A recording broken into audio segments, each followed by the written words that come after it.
a slasher double feature. Slasher Fest is here. Bring your popcorn with extra butter, please. Put some soda on ice. Let's go!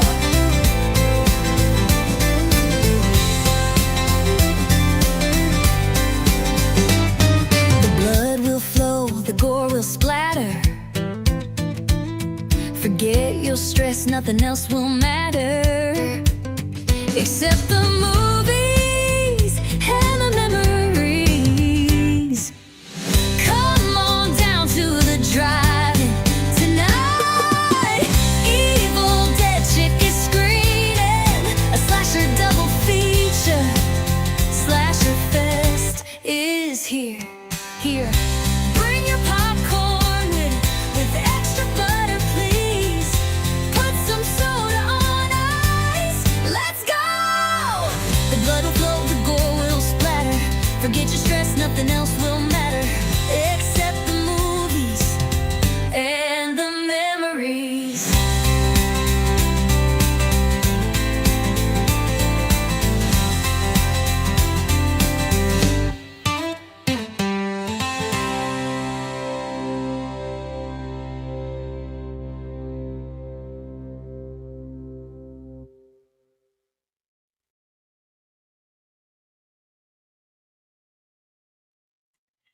Howdy, gang, and thank you to Poet for the birthday wishes. And I want to thank everybody that wished me a happy birthday today. Either, if you called me, if you sent me a Facebook message, if you sent me an audio message, if you just posted it on Facebook. I thank every one of you. Y'all made me feel very special today. As I've been saying, I turned 49 today, just shy of 50. Next year I'll be 50. So I'm getting older, but I guess you're only as old as you feel or as young as you feel, however they say it. So most days I feel okay, as long as I'm not getting down on the floor and trying to get back up or something like that. So I want to thank everybody once again for all the birthday wishes. Now, I have set up an intermission thing to play between the movies tonight because I thought that might be appropriate. It'll be just like a drive-in. You'll have intermission time where you can go take a restroom break and you can go get a snack or whatever. In fact, I'm popping my popcorn now. I'm going to have to step away. Now, I may have to take a few more breaks than you guys would, but if you want to wait till intermission time, it'll be between the two movies. And if you want to, get you a refresher on your drink, if you want to get some popcorn or another type of snack, if you want to run to the restroom, that's you can do it anytime. But we're going to have a special intermission time. And this is not only Evil Dead Chick Slasher Fest, the second month of this, but it's also my birthday bash. So Poe has said that they have some surprises for me. I'm not sure what that's going to be, but he says I'm going to like it. So be on the lookout for something or several somethings to pop up here at any point in time. Birthday, Evil Dead Chick. Shall I sing to you? Happy birthday. Happy birthday, Evil Dead Chick. Are you ready to celebrate? Let's do this. Bring on the cake, light the candles, and party like no one has ever partied before. Get on the dance floor, don't be shy. Groove with your party balloons.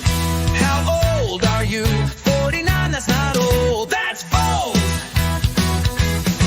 Happy birthday, Evil Dead Chick. Open your presents, let's do this.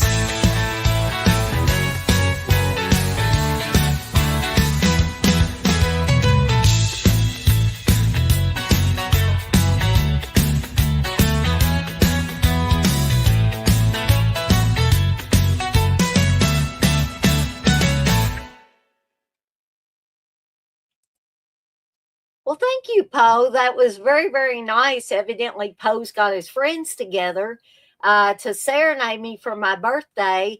And I really enjoyed all the. Oh my! Okay, here's another. Happy birthday, Evil Dead Chick. Are you ready to celebrate? Let's do this. Bring on the cake, light the candles, and party like no one has ever partied before. Get on the dance floor, don't be shy.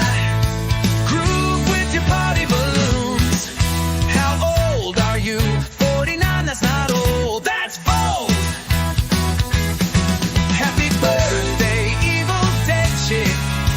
Open your presents, let's do this.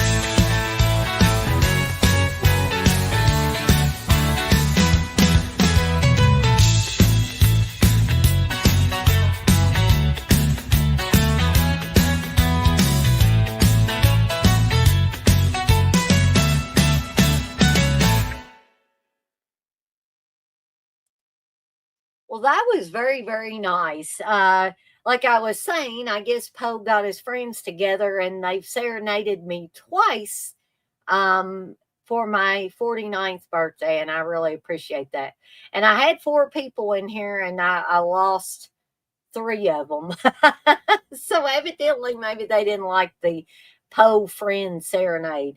But now that I've been serenaded twice, we'll just get to the matter at hand, which is Evil Dead Chick Slasher Fest month 2. We're going to be watching The Burning, and in honor of my birthday, bloody birthday tonight. And I hope you have your buttered popcorn. I hope you have your drink of choice. I'm going to be drinking Mountain Dew. No alcohol, but if you guys want to imbibe in some alcohol, that is perfectly fine. You can do whatever you want in the comfort of your own home. So just want to get a few housekeeping things out of the way, and then we'll get these movies started. I have a link to both of the movies in the chat.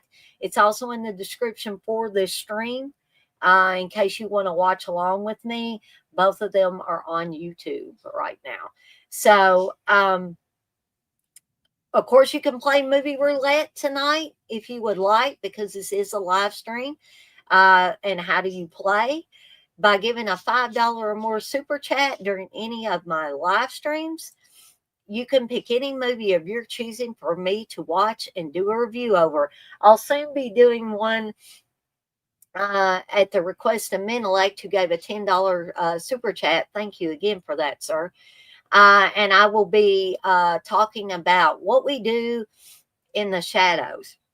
I may have to get up and blow my nose here. I was sneezing like a mad woman earlier. I don't know. I came back here to my computer and I just started sneezing.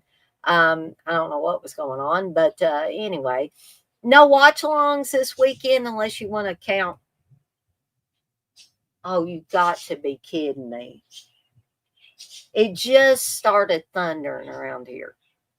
So hopefully this does not mess with Evil Dead Chick Slasher Fest month 2, because the last time I had to stop early because I didn't know if we were going to have a tornado or what we were going to have, but the wind got horrible. So hopefully we won't have any of that stuff tonight.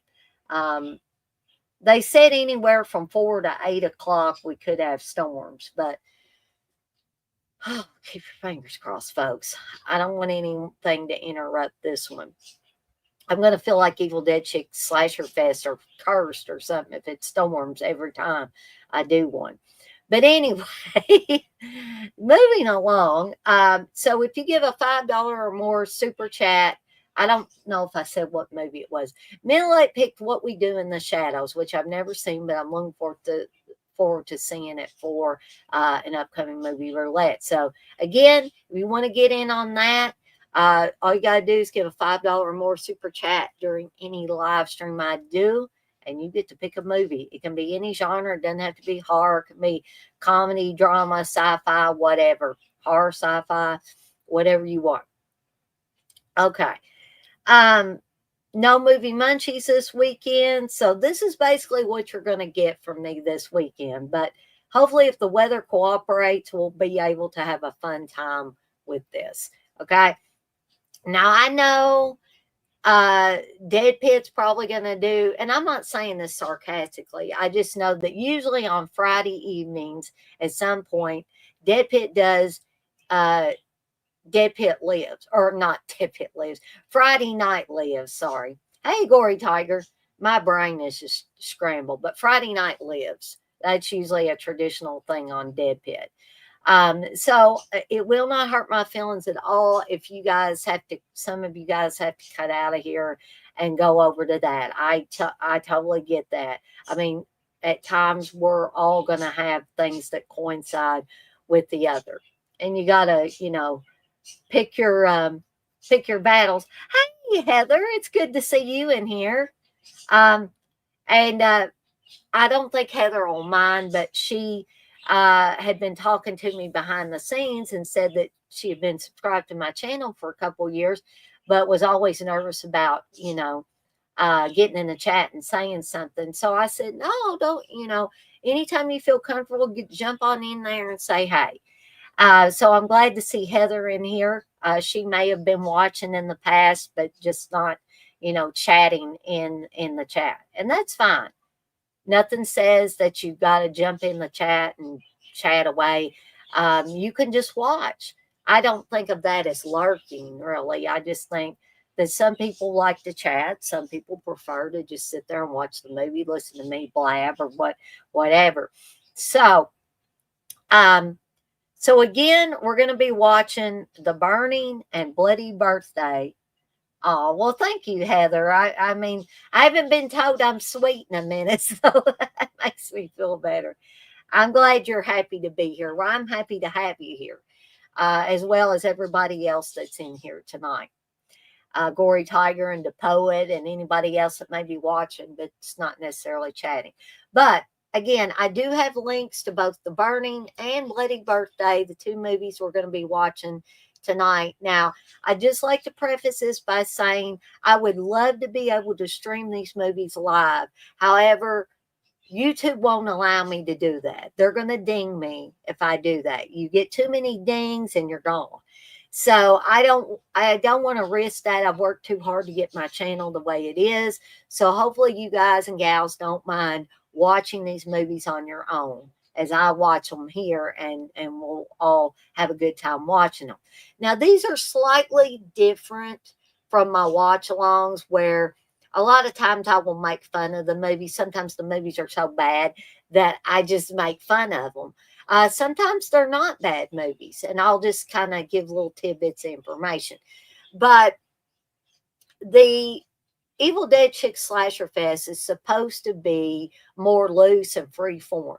It's like getting your friends together in the basement and watching a movie, or going to the drive-in and, having your popcorn, having your hamburger and hot dogs, your nachos, or whatever, and hanging out with friends and family.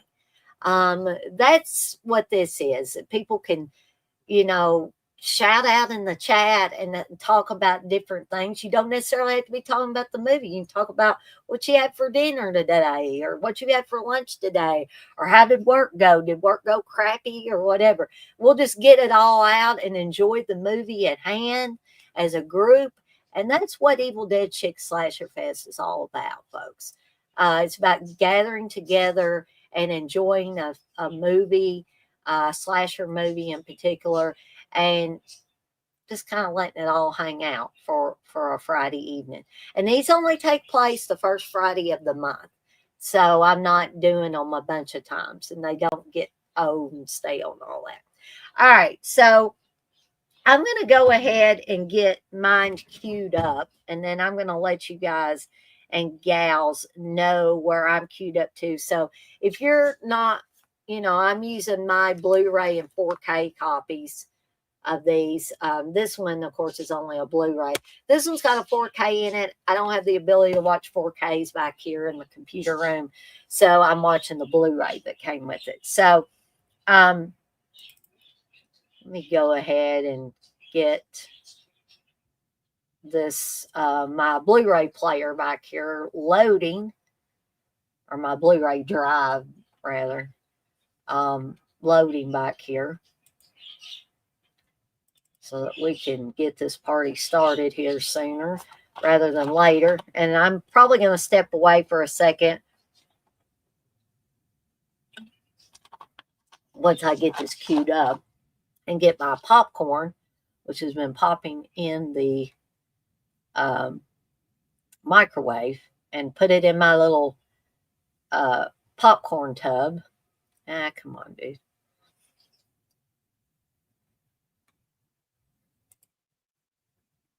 All right, let's see here. Oh.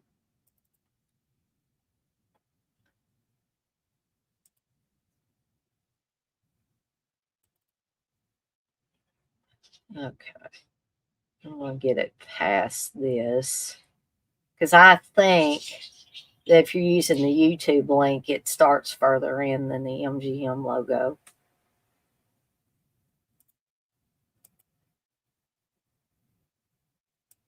Okay.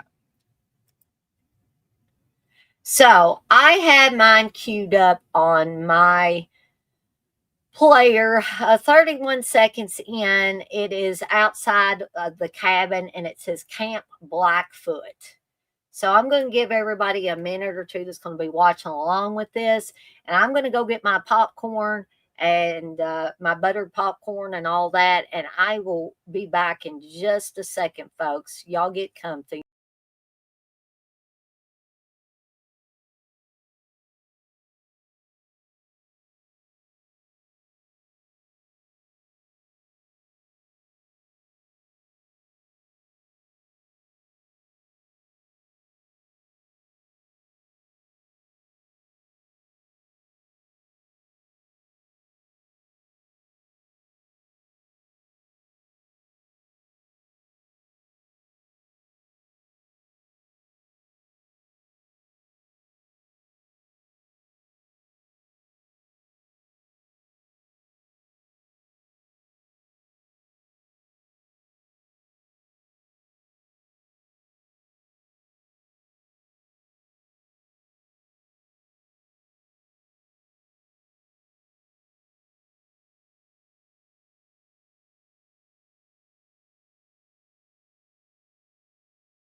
Okay, gang, I'm back.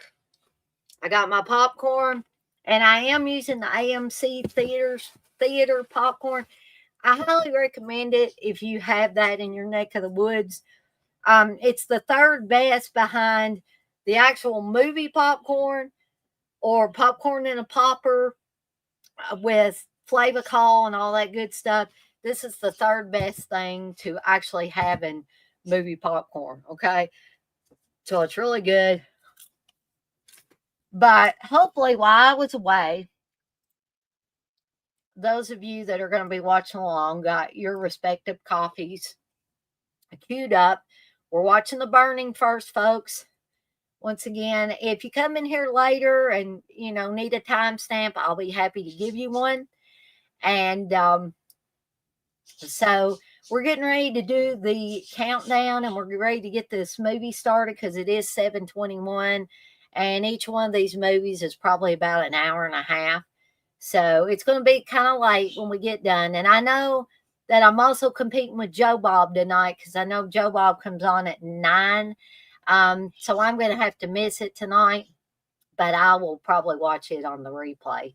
I don't like to miss Joe Bob, but I like to do these special streams. So anyway, here we go. We're going to do the countdown. We're going to get started here. So 3, 2, 1, press play, and we're off and running.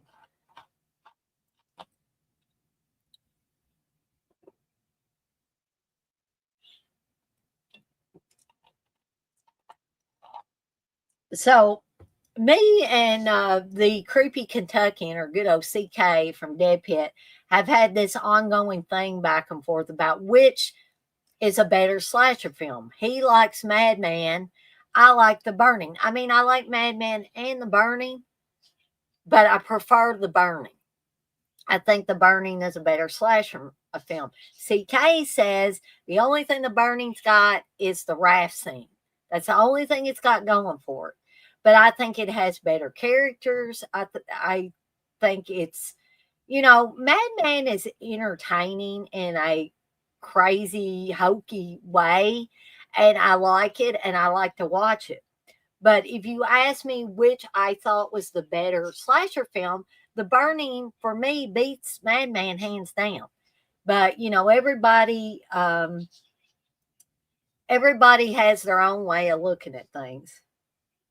Ooh, you're at the lake, Heather. Well, yeah, it's cool. If you want to listen, like you said, podcast style, that is perfectly fine. Hopefully, we'll have a few people in and out of here tonight.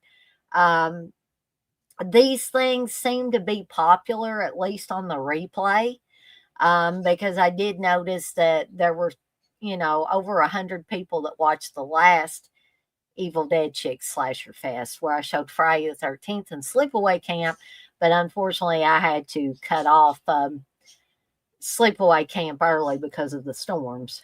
But so this is starting out like a lot of slasher films. There's going to be something that happens here that's going to set up a revenge scenario. And we're all familiar with those types of things from Friday the 13th on down.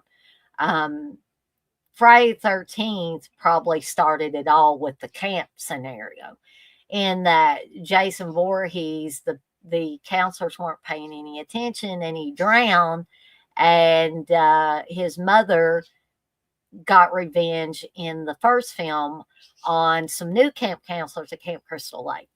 So it's not going to be that scenario in this, but it's going to be a similar type of scenario where basically, if you've been watching it so far, these campers are tired of Cropsy, the caretaker, picking on them and scaring them and just being downright mean. So they're planning on scaring the shit out of Cropsy, as they said. And that is Lou David, the actor Lou David, playing Cropsy there. Which, speaking of Lou David, I wanted to meet him at conventions. But the last convention he was supposed to be at, he was sick and did not get to be there. So I was disappointed, but hopefully there'll be another time for him to meet, or me to meet him. So at this point, we're not sure what it is that they're gonna scare Cropsy with, but we're soon gonna see, because one boy has come in here and he's taken something out of a box, and it appears that he's lit candles or something, because we see flickering, and then he goes back outside with the other boys, and they're gonna start knocking on the window of Cropsy's little cabin.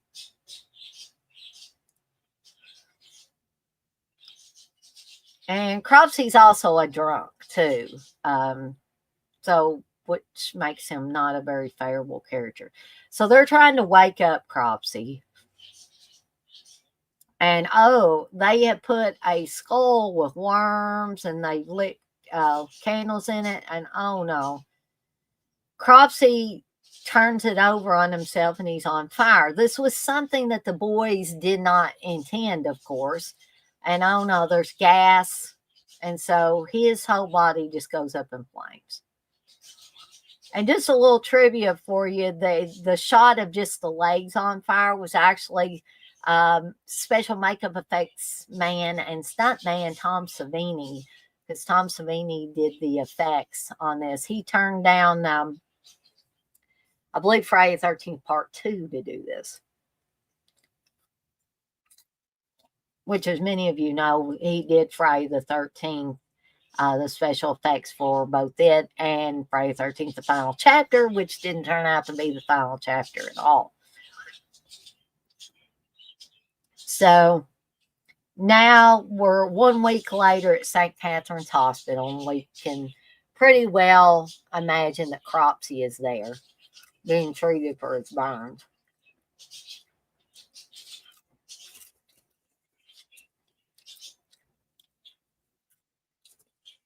Well, there were some people that said this one guy looked like Lawrence Fishburne, and I think a rumor actually went around that the guy on the right was actually Lawrence Fishburne, but it's not.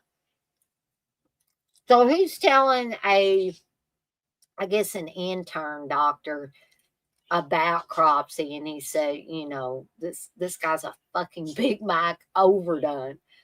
And he's wanting to show Cropsy to this intern to kind of, spook him a little bit.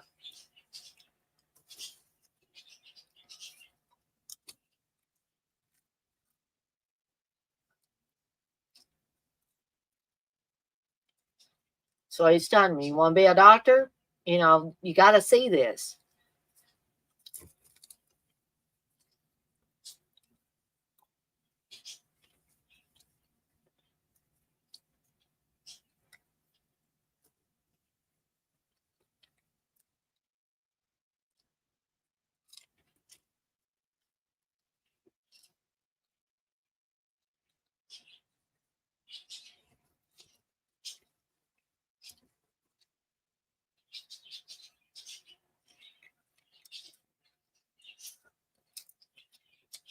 And I believe this was filmed in upstate New York or somewhere thereabouts. So you will notice a lot of those types of accents.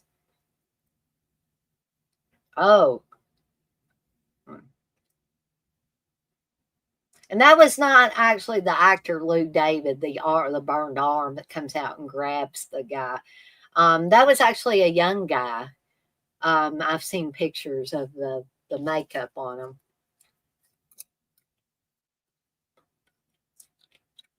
And I'm not sure, but this may have been Miramax's first horror movie that they produced.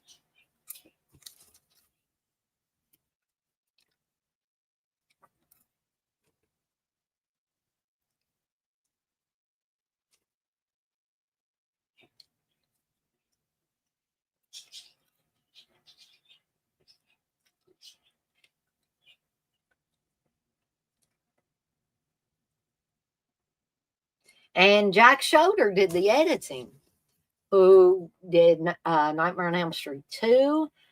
He did Alone in the Dark. And music was done by Rick Wakeman as well. So a lot of recognizable people here. And special makeup effects by Tom Savini.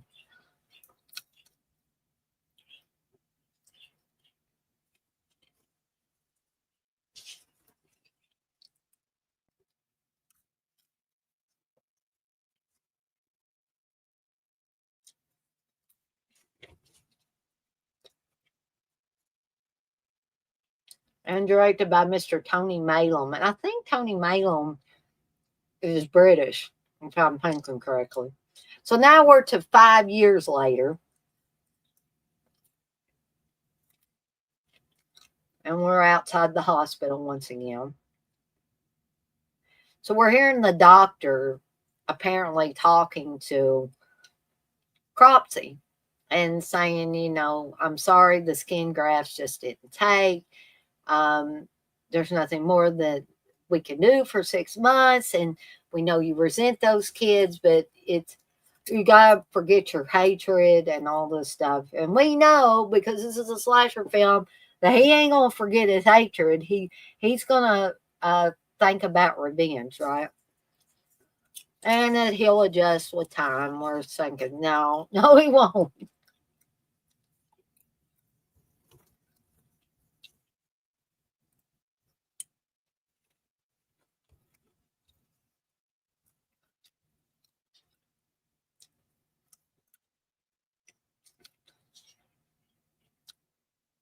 Now, at times, gang, I may get quiet and just get absorbed into the movie, which is all part of the thing, you know, and that'll allow you the guys and gals that are watching along, to have a little breather where I'm not talking.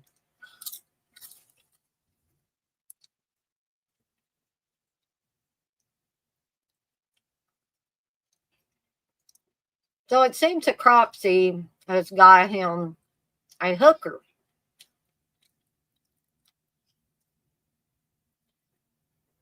Because, you know, he's still a man, and he's probably a little horny after 5 years in the hospital with no women. So, yeah, that's right, Heather. You can't blame the guy. He's wanting a little tail. So, you know, he figures it's probably the best way to get it.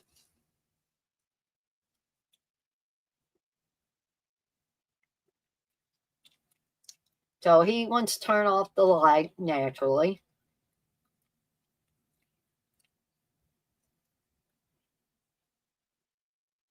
And she's asking him, you know, are you going to take your hat off? And then she said, of course, if you want to leave your hat on, leave your hat on. She says, I got guys wanting to do it wearing all sorts. So she's going to go. And she's telling him, let's get a move on, you know, because I got to earn a living, which means I got to get more tricks, right? So he's coming, you know, towards her in the darkness, but there's lightning flashing, and she happens to look up and see his face in the lightning flash, and she just wants him to go away. Well, we know this is going to anger him. And it's going to anger him so much that he's going to strangle her, and then he notices the scissors there on the dresser, and she's trying to grab them, but he gets them first. And you're more than likely going to be watching the uncut version, which those scissors are really twisting and turning her belly there. Now, a little background on the uncut version. People weren't able to watch the uncut version many moons ago. That was until Amazon started getting bigger. And Amazon apparently, I don't know if it was done on purpose or unbeknownst to Amazon, but they were selling the VHS that was the uncut copy. So people were buying it for less than $10, I believe. and I will watch it in all its gory glory. Um, I think the first time I saw it, I rented it, and I didn't get to watch the uncut. But then when it came out on DVD and Blu-ray, I did. So we're seeing Brian Backer here from Fast Times at Ridgemont High, played Rat. We're seeing Jason Alexander there with some hair. If you're watching this, a very young Jason Alexander.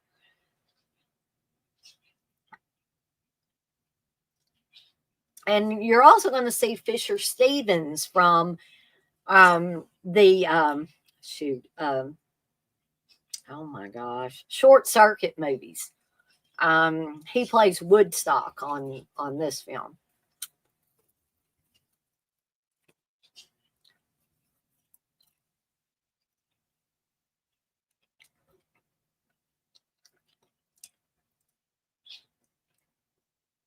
Holly Hunter also shows up in this, a very young Holly Hunter.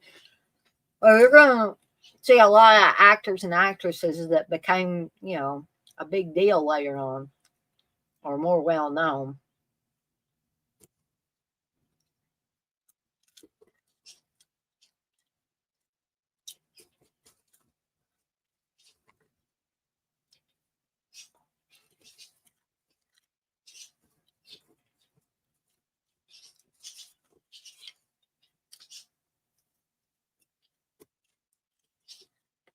So we're seeing somebody with garden shears, and we can assume it's Cropsey. So the garden shears are going to be Cropsey's weapon of choice. So this is kind of tense because we have one of the campers, Tiger. They're playing baseball, so the baseball went into the woods, so she's looking for it. But Cropsey's also in the woods with her.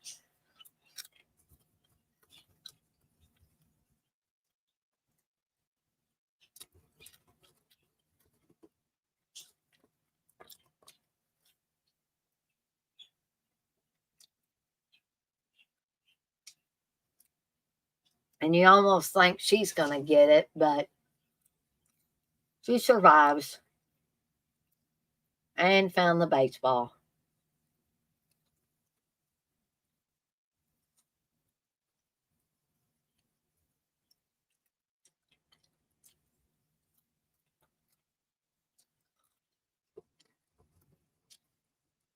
And this scene here could be a scene out of Meatballs, which is a movie I did a watch along for last weekend. You see Holly Hunter there on the left in the blue shirt trying to feed this girl whatever they're eating there. I don't know what they're eating.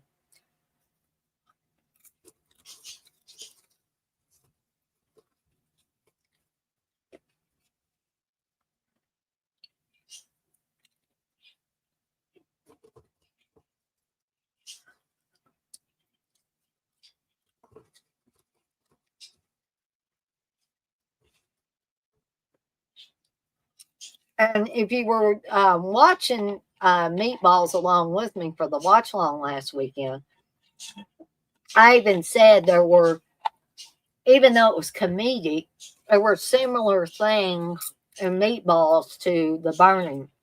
So I'm not sure if Tony Malum or somebody else watched Meatballs, which technically came out before this. No, I'm not saying they copied it. I'm just saying there were similar things.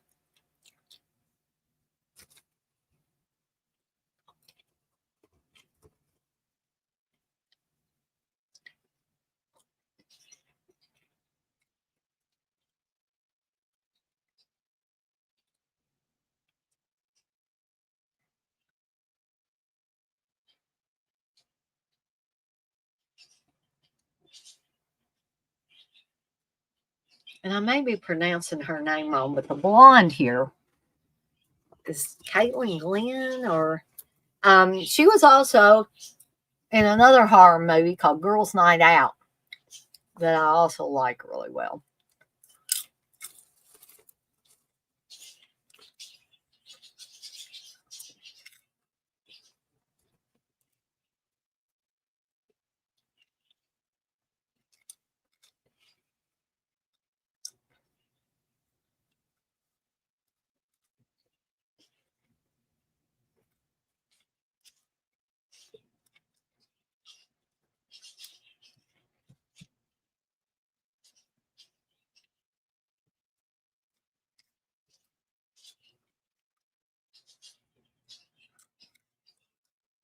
she's going to go take a shower.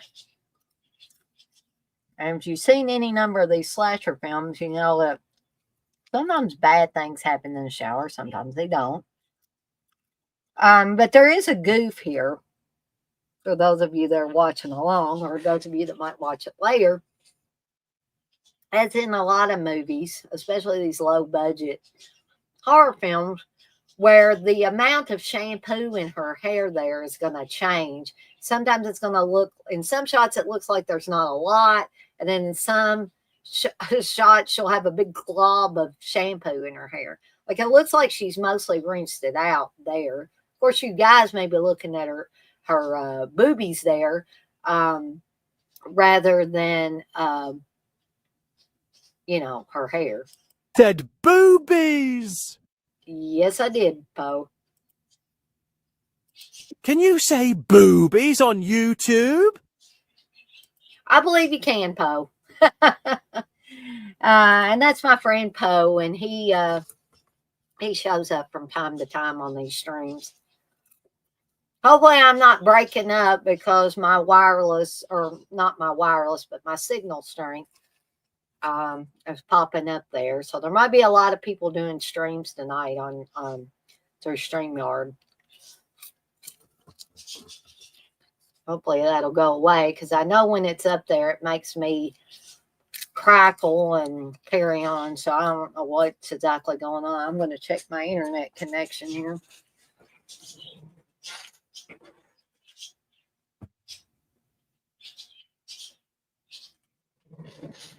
Looks like it's okay, but let me run I'm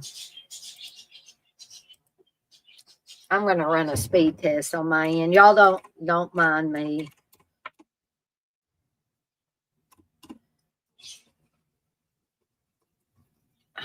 Oh, are you kidding me? Probably by the time I get this right, everything will be all right.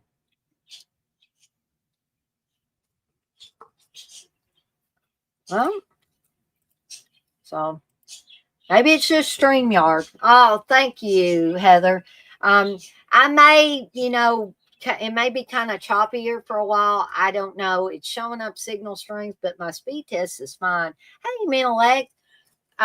So y'all just bear with me. Hopefully that'll go away. Maybe it's weather related. I don't know.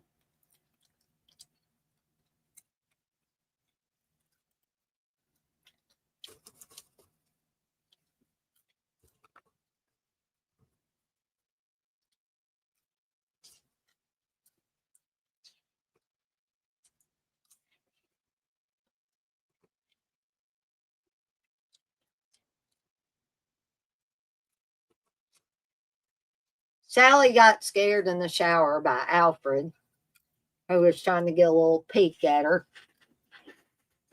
And the two head counselors, Todd and Michelle, have a relationship going on. Michelle wants to throw Alfred out because he's creepy and weird. And Todd says, what do you want me to do? Cut his balls off? So he's having a talk with Alfred now.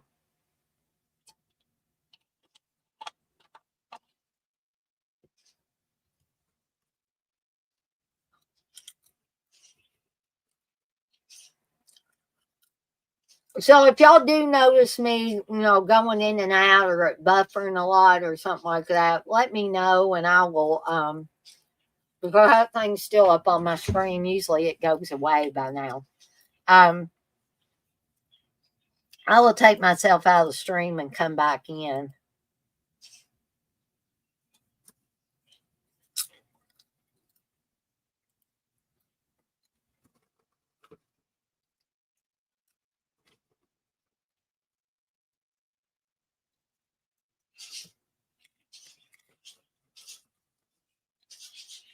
Now, on the other hand, y'all may prefer that I shut up.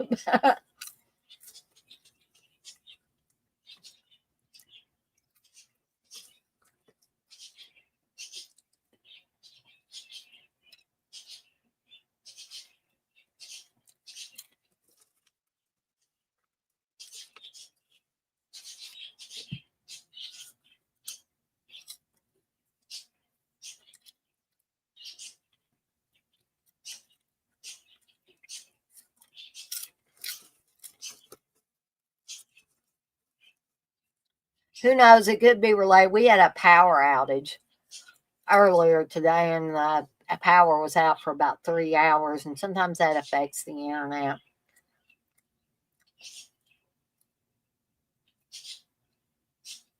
Okay, gang, I'm not going to take myself out of the stream, but I'm going to go get a refresher on my Mountain Dew, and I'll be right back.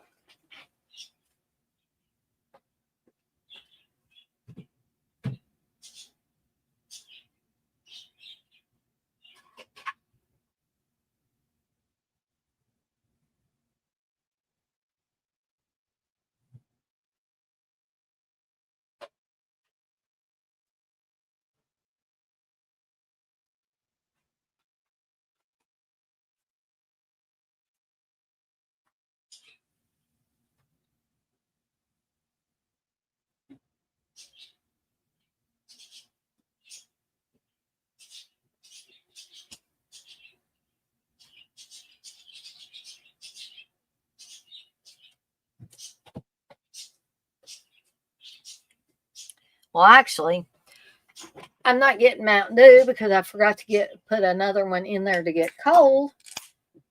So I'm switching to root beer, and I'm drinking mug root beer tonight. If you've never had mug root beer, it's really, really good. And I have to, being diabetic, I have to have the zero sugar or the diet. And I used to love A&W, but I think this mug root beer is better than the A&W root beer, especially in the zero sugar version.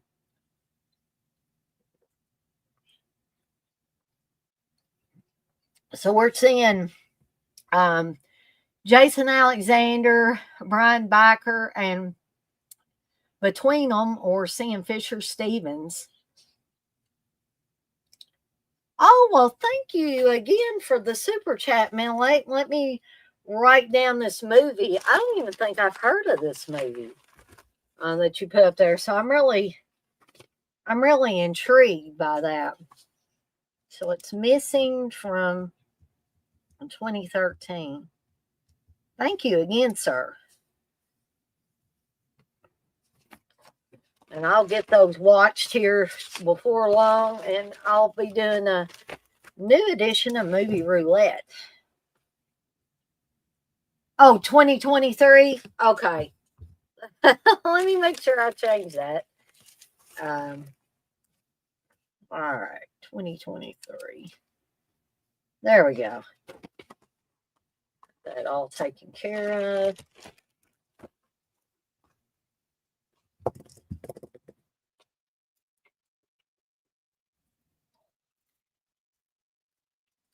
So Glazer is the camp butthead. So he just pushed Alfred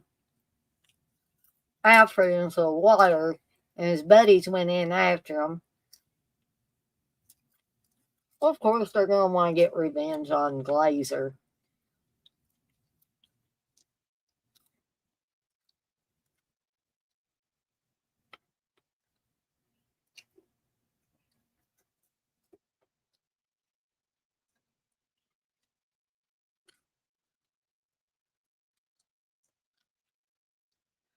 Glazer apparently thinks he's God's gift to women, but I just think he's a doofus.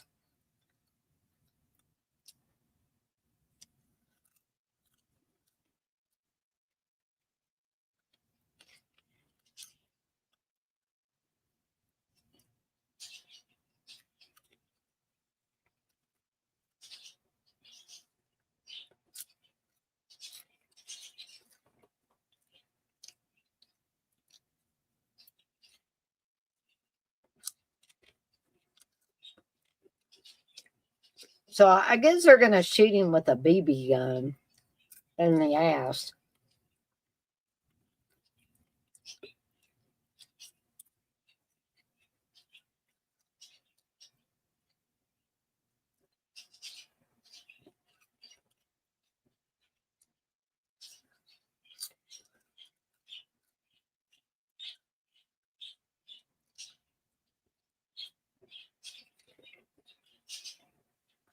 Oh.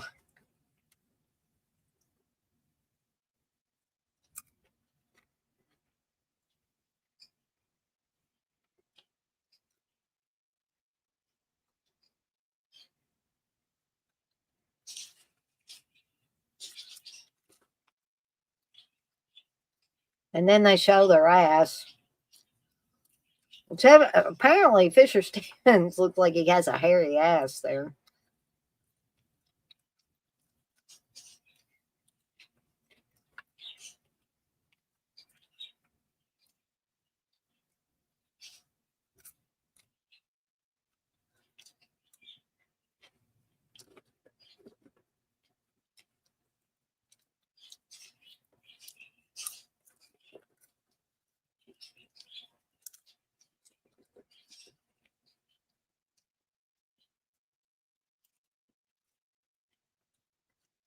So evidently, Dave, Jason Alexander's characters, went and got the other guys, playboys and hustlers and all that. And of course, Glazer's going to make fun of them for looking at girly magazines, as he calls it.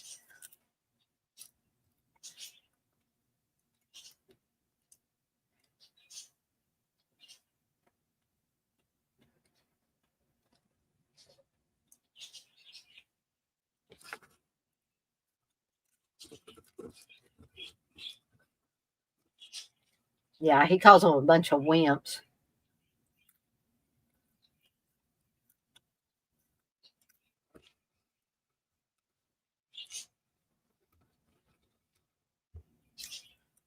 So apparently Dave has also come back with condoms, which he wants Glazer to pay him $5 for.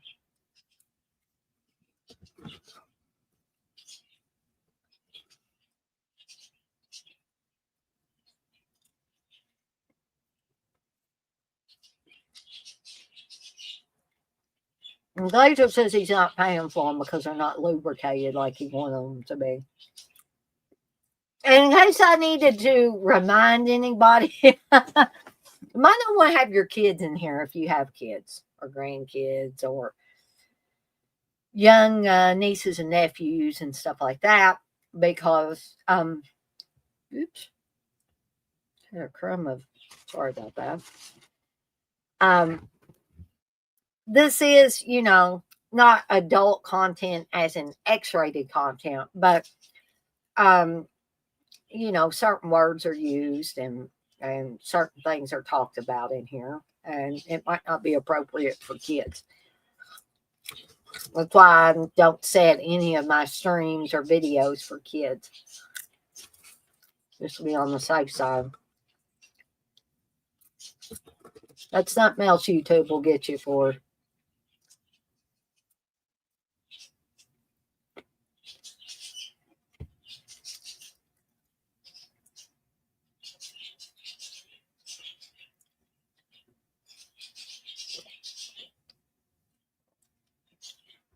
And so Alfred saw a rather weird and burned looking face in the window, but nobody else believes him because they didn't see it.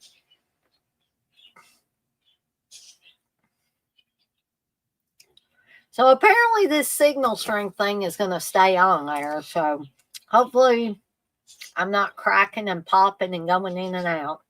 But like I said, y'all let me know if it becomes annoying, and I'll be glad to take myself out of the stream and come back.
Jason Alexander's smooth on this movie, folks.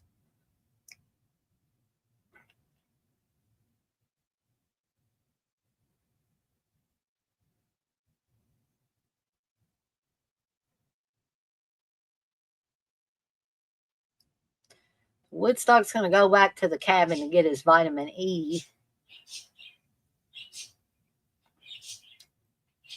Apparently, I'm not in the know about what vitamin E is supposed to do for a guy. Apparently, it gives them some kind of sexual strength. I don't know.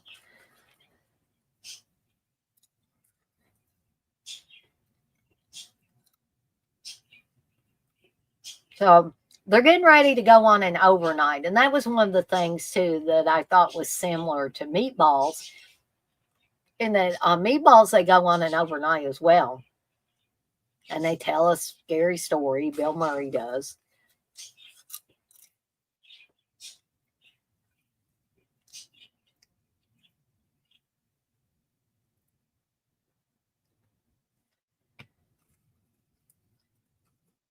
So I hope you guys and gals are enjoying the burning, whether you have, seen it before, like I have many times, or, if you're watching along, this is your first time watching, you've never seen it before.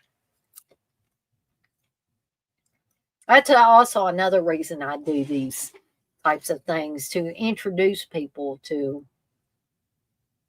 most of the time, horror movies that they may have not seen before.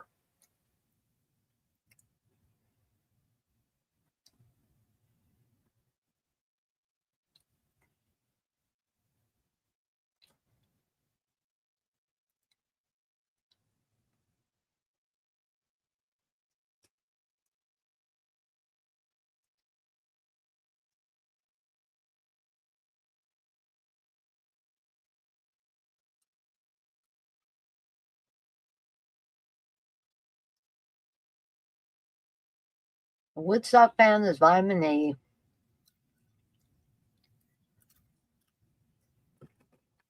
We're seeing somebody's coming up to the cabin.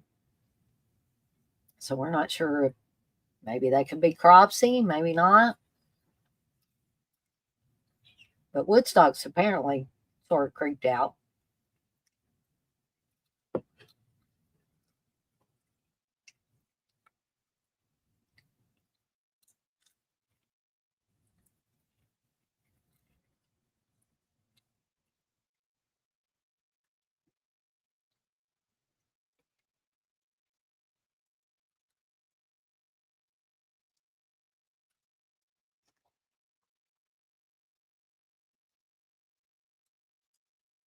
And he turns on the flashlight to reveal it's Todd.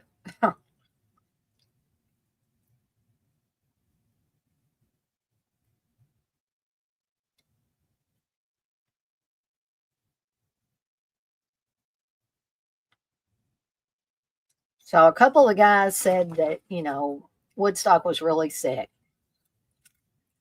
And that Todd was worried, and that's why he came looking for him.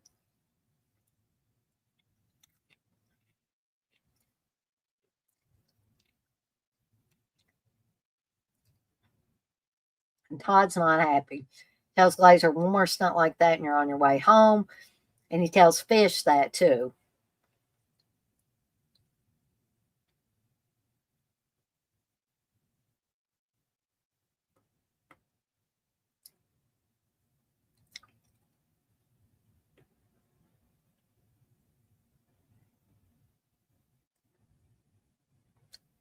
So here is the big canoe scene where there's also a goof. Well, probably just something unexpected. So all the older kids are going on the overnight, which means that they got to take several canoes to where they're going to be camping. And I don't know how many of y'all have ever went to camp. I never got to go to camp. I went camping, but I never got to go to summer camp. And I never got to go to 4-H camp or anything like that. So I didn't get that kind of experience, but there may have been some of you that did. and maybe you went on overnights. So they're splashing water on each other, and something's going to happen here that I don't swim, so I would not like this to happen to me. And what's going to happen is they get a little too wild with splashing water and, pushing at the other canoes. Now, one of the canoes starts to sink, and then water gets splattered up on the camera. And if you look, the girl in the middle on the frontmost canoe is laughing, and I think she's laughing because she saw that big bunch of water splatter on the camera. So now we're going into it's night, everybody's sitting around the campfire, and Todd is telling them a story about Cropsy.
Well, Todd's actually telling the story of the prank that was played on Cropsy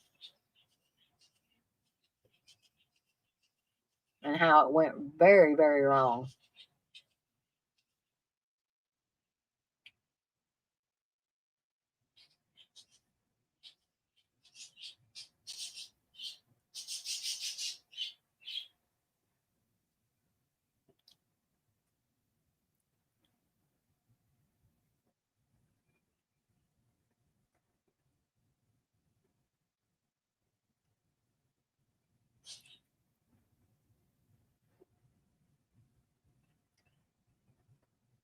So this story is what most of us would refer to as an urban legend.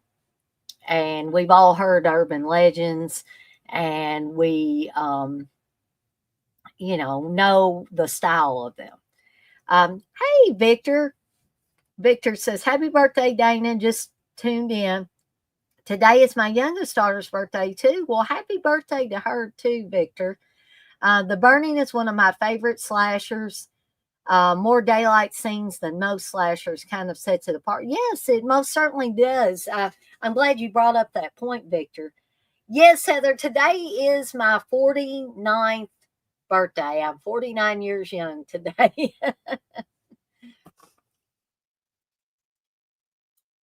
So Eddie jumped out and scared everybody with a mask on, pretending that he was Cropsy, and scared the crap out of everybody. Thank you, Heather. I appreciate that. Everybody has been so generous today with the birthday messages, and I really, really enjoy it. I want to thank everybody once again.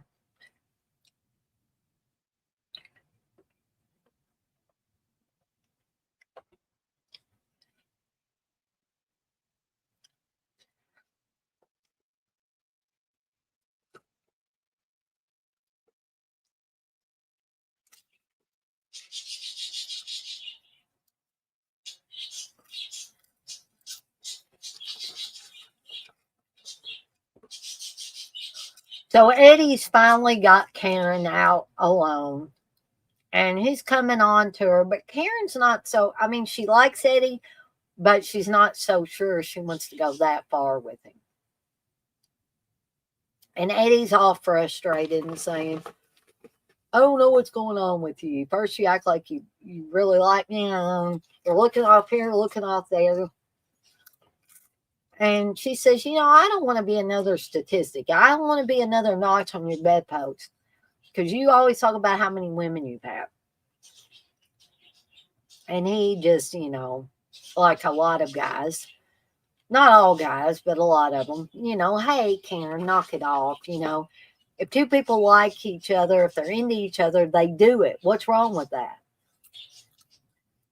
So now he wants to get in the lake, and she's like, but I don't have a bathing suit. And he's like, who needs a bathing suit?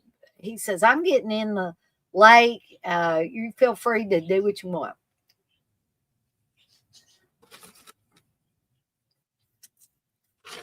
And she makes him promise that he won't try anything, which we know in these movies that never works. He says, we're just going to take a quiet swim around the lake and go back to camp. Yeah.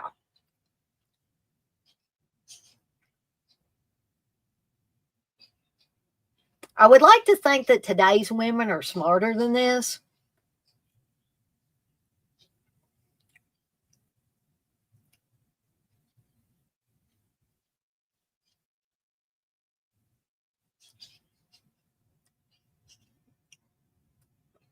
Of course, back in the 80s, mid to late 70s, and then into the 80s, there probably would not been slasher movies like this if people were smart, So they got to put themselves in stupid positions.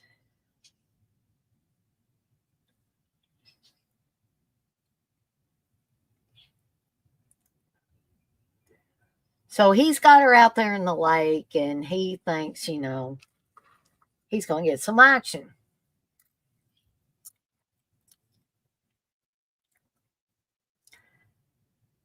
So Karen's getting scared. And she wants to be with Eddie, but she don't want to be with Eddie.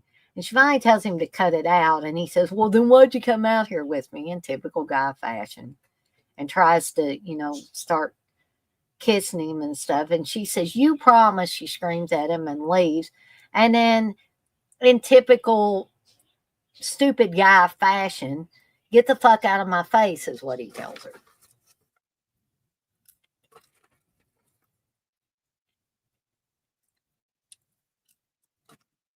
And we've seen this in other movies too, like Prom Night, for instance. If you've seen Prom Night, there's a scene where Kelly and her boyfriend Drew are making out at the prom. They've left and went to a secluded area. And Kelly is scared. And she's like, Drew, we can't, and he keeps trying a few more times. And she's like, no, And he basically, tells her, well, what are you, some fairy tale princess? If you won't, there are plenty who will, and just leaves her there. And I'm like, you jackass, But that's how some guys are. Unfortunately, that's how some guys are in real life. But like I said, hopefully today's women have grown and they're smarter than that, and they won't fall for that BS.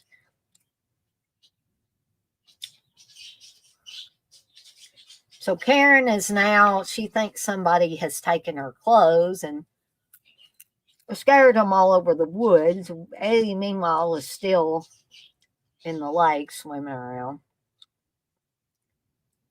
So Karen is slowly finding her clothes. She's found her underwear and her shirt. And oh no.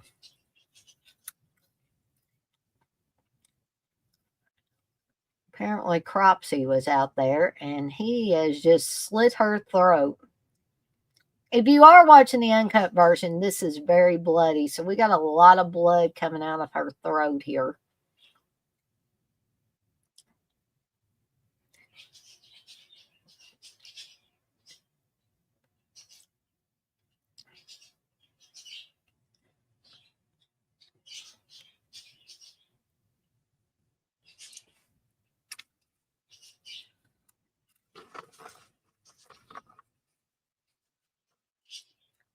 Now it's daylight again. Sun's coming up.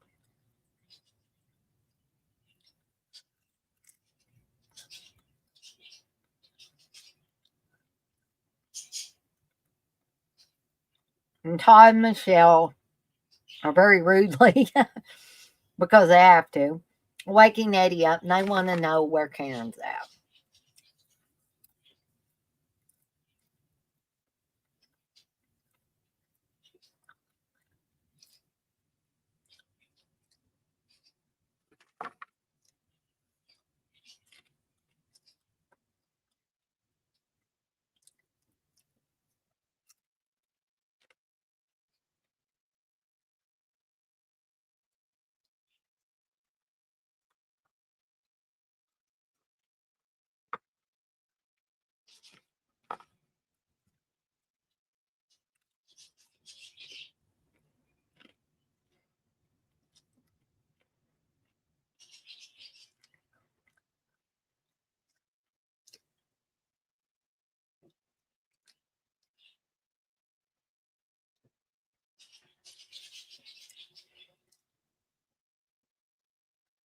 So Eddie basically says, Karen called him a few names, went back to shore, and he assumed she went back with everybody else.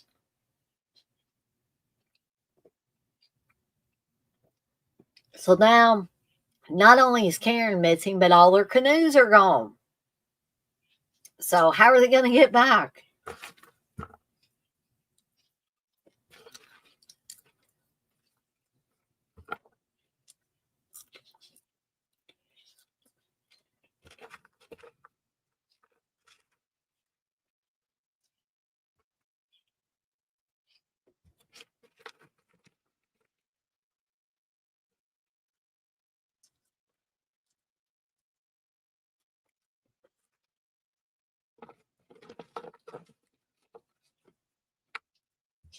So now, because all the canoes are missing, they got to figure out a way to get some of the kids back to camp so they can get help to come back for everybody else, because it is mentioned, Michelle mentions at one point, can't we just walk? And he's like, Michelle, Todd says, Michelle, there's woods for miles and miles and miles. And of course, Glazer thinks that Alfred let all of them go.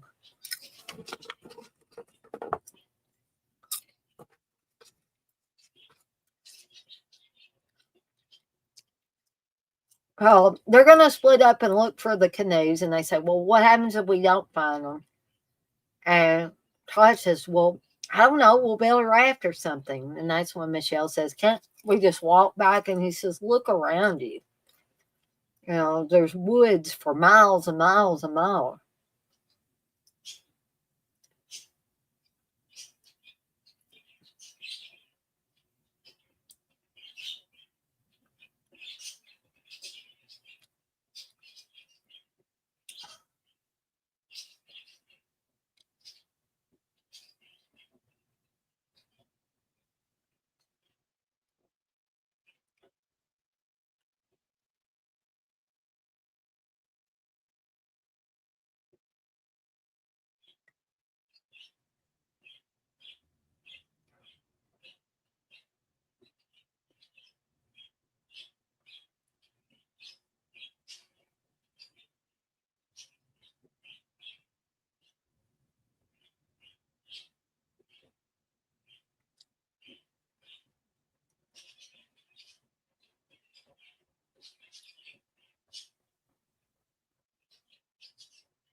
So Glazer's still trying to get Sally to sleep with him. So he's like, what do I got to do? You won't talk to me. He's got her pressed up against the tree. I mean, these guys are horny as all get out. I mean,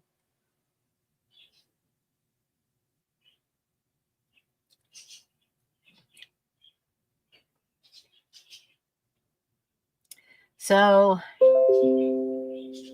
Eddie and Michelle and Todd are all taking the wood and stuff that the rest of the kids are bringing them, and they are literally building a raft.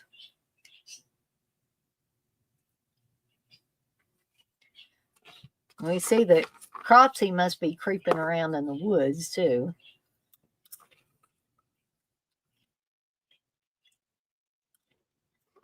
And Glazer's still trying to get some action from Sally there.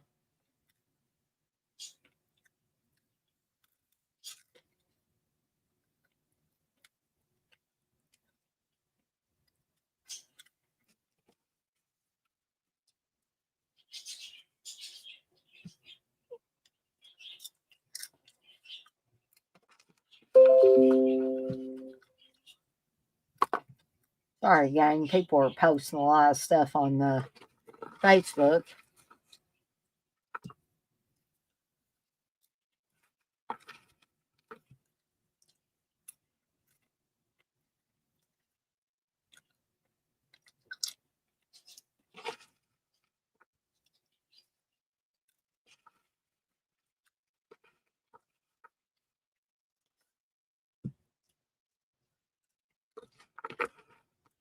So several of the kids are going on the raft with Eddie, and they're going to try to make it back to camp.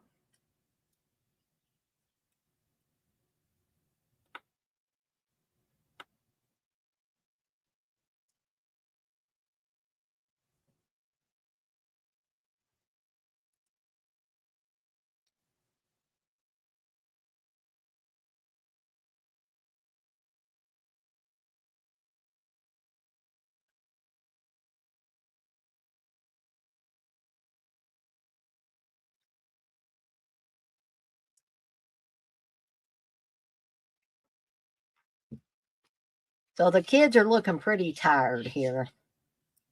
Not as joyful at all as when they left out. And they're kind of snapping at each other.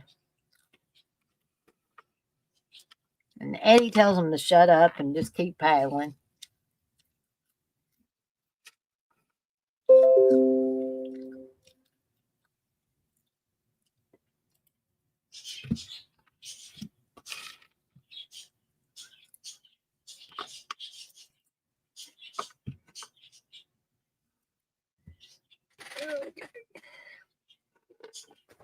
I'm going to run up here. Oh, take this back. As we're getting ready to get to the big raft scene. The scene that CK says is the only thing this movie's got going for it. I beg to differ, but you know, to each his own or her own. But this is my favorite, excuse me, even though I like this movie very much, so this is my favorite scene. Really shows off Tom Savini's handiwork too.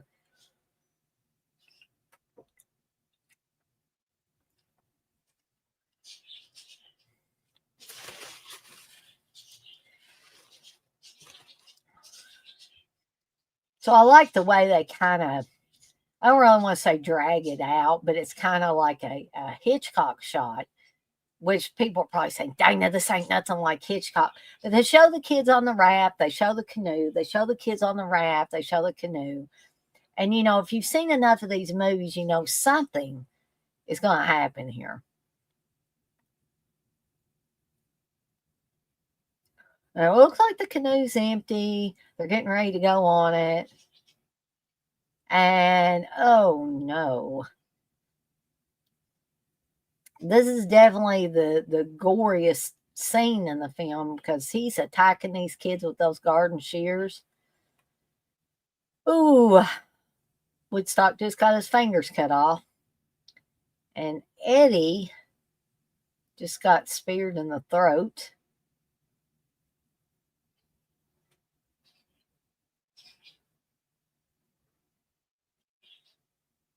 A very effective scene, in my opinion.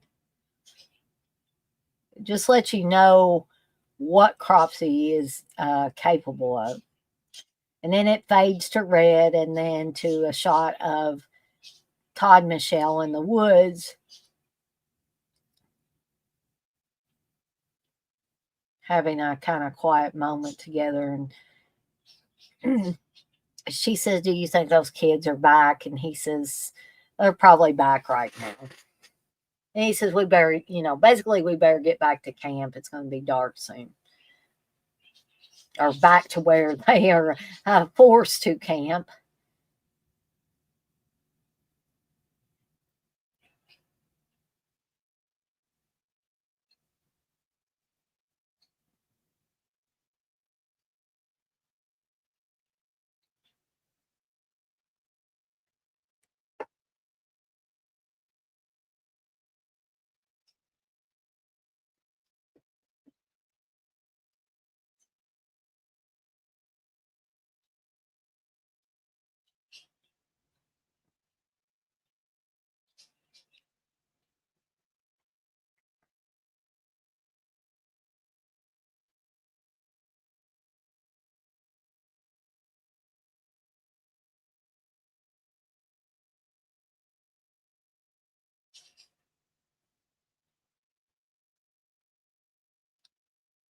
So apparently the kids or the younger people aren't the only ones thinking about sex, from what Michelle was telling Todd. So now we're back to the exploits of Sally and Glazer, where Glazer's still trying to get some. Um, and apparently, Sally has not had sex before, because he's telling her to relax. She's telling him to go easy. Um,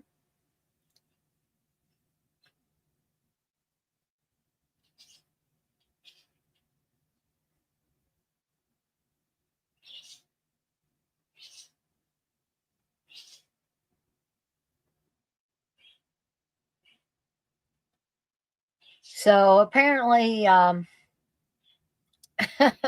Glazer had a little problem in the performance department, and Sally was starting to get into it, and then nothing. Um, and she's a little frustrated.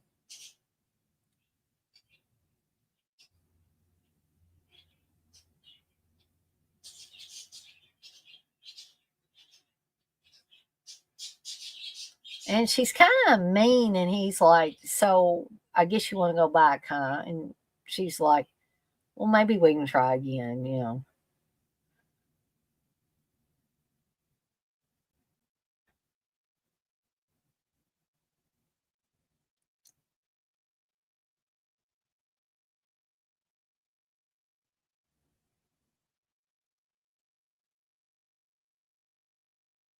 So Glazer says, we're going to see some male ass here too.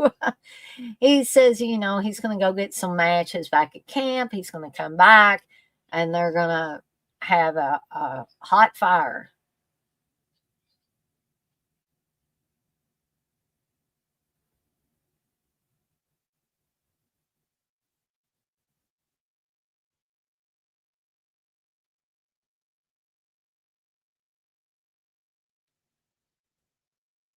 And like I said, we get to see a little male ass. A little male ass for you ladies there. That is, of course, if you're watching along.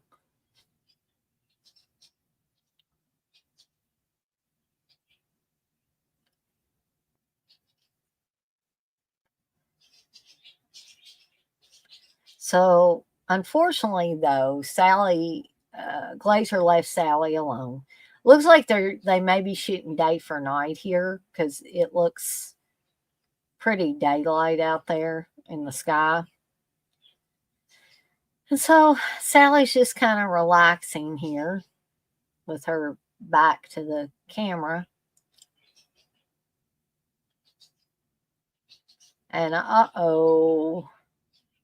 Cropsy saw another opportunity here.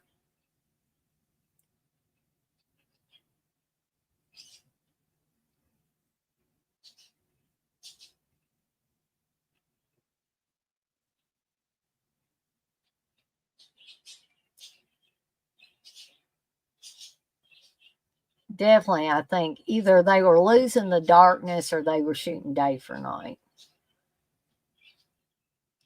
And oh, Alfred's taking a peek, and then he acts like he's asleep.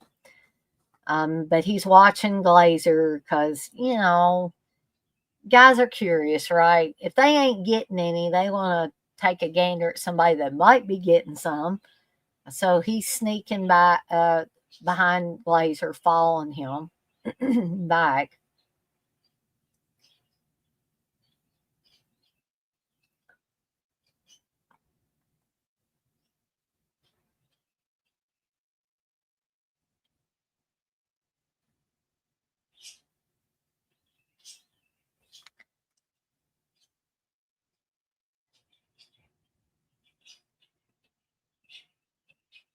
So we got a little over 20 minutes left of the movie. So we're about at the last quarter of the movie, which is usually where these types of movies kick into high gear.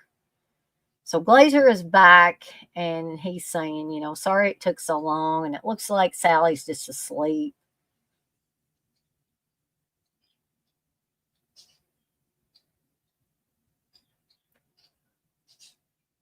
And he's pulling back the sleeping bag.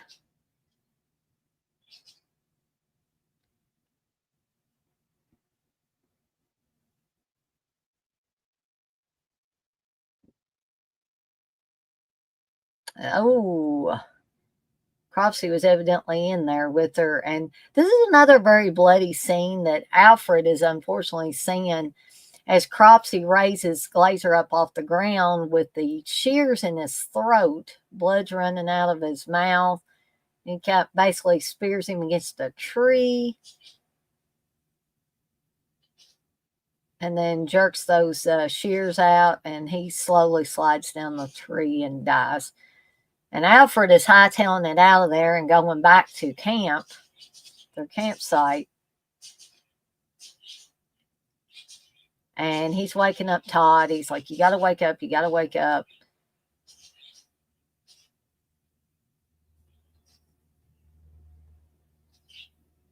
And Alfred is in a panic. He said, look, I couldn't help it. He was out and he was on top of him in a second. And he said, I didn't know I was falling. Everything's all jumbled up. And then he said, Glazer's dead.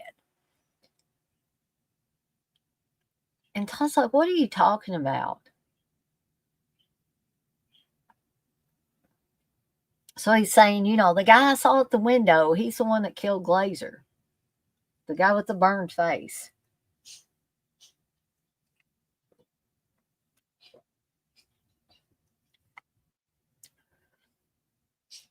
And Todd's still kind of upset, and he said, if this is another one of your tricks, Alfred, because you always got to have a jokester or somebody, the boy that cried wolf or the girl that cried wolf in some cases.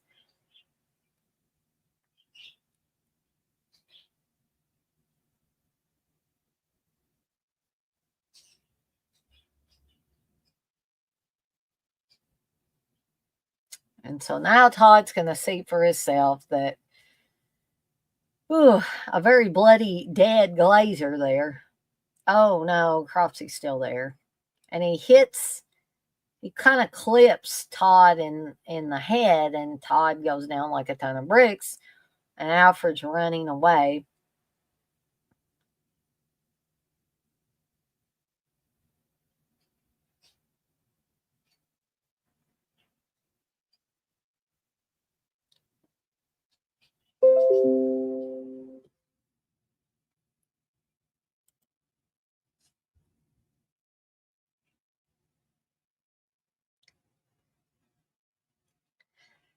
So, gang, I hate to, but this always happens to me. When you get older and you're a woman, especially, your bladder gets kind of finicky.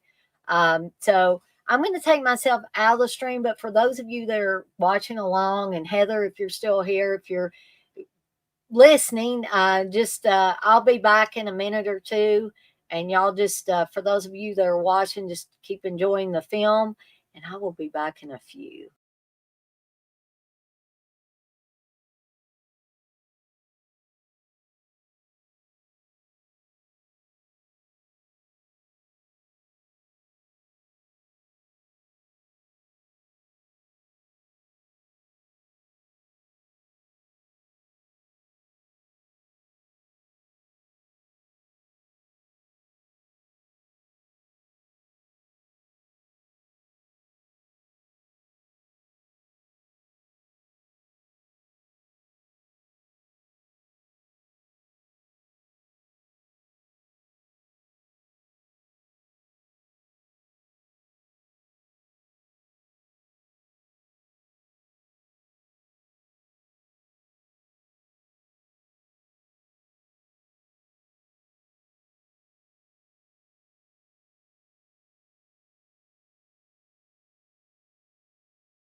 All right, so I'm back once again, and um, keep in mind that we will be having a little intermission here between the movies, and I have an intermission bumper that I can show um, as we take a restroom break, or just get up and stretch our legs, or whatever it is that people want to do during that intermission time. And I'll give us a few minutes, even if I have to play the intermission time, because it's kind of short.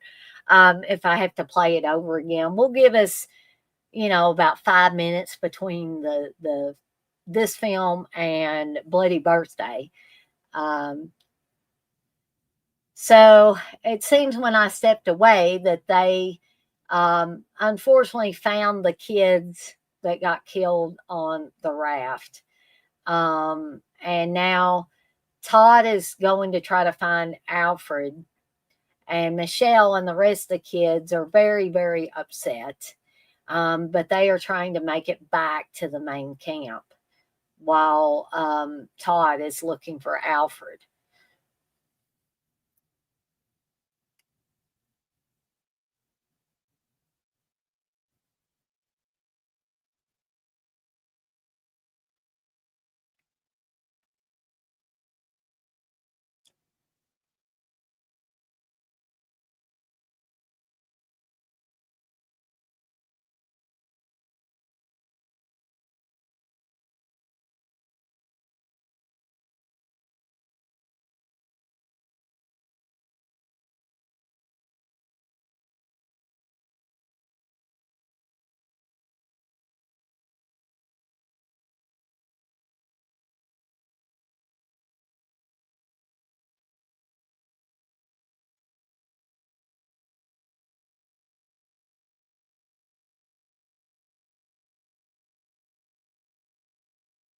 Well, now we got less than 20 minutes left in the movie.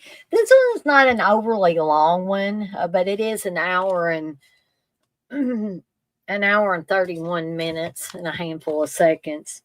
Um, have to slide up my glasses when I'm reading something close up now. Now, Bloody Birthday is only going to be 85 minutes. So it's going to be less than 90 minutes. It's going to be about an hour 25 or so. So the kids and Michelle on the raft have made it back to camp. And I don't know how the head of the camp cannot tell that there's something really bad going on here. And so she's telling him, we need the outboard. And he's like, what do you need with the outboard? And look, she's dirty, she's sweaty, and the kids are too. And she tells him, listen, there's a killer out here. And the first thing he says, like, he's not even looking at her. He said, did Todd put you up to this, Michelle? And she's like, look at these kids. You talk about dumb.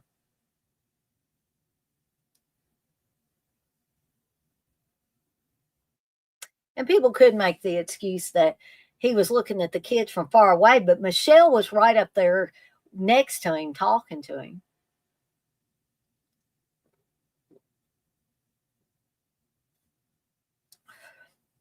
And poor Alfred, apparently it's supposed to be pretty hot because he's all sweaty, and he's found his way to what we find out is like an old mine.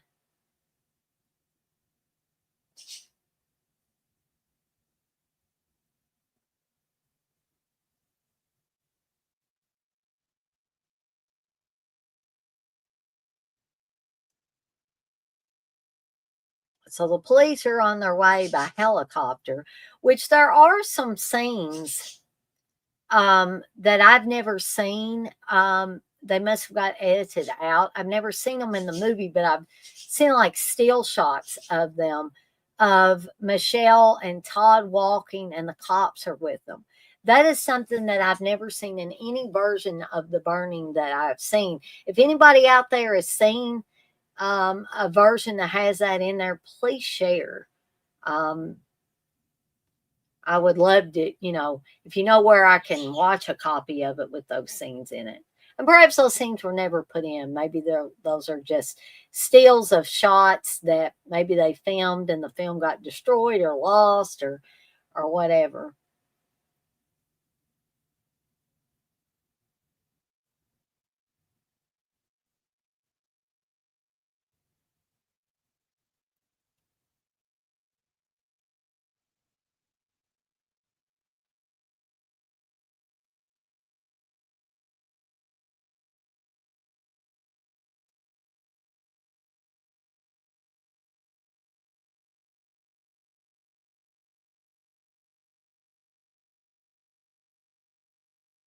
Oh, so Cropsy's got a hold of Alfred again, and Todd can hear Alfred screaming, so he's trying to find out where Alfred's at.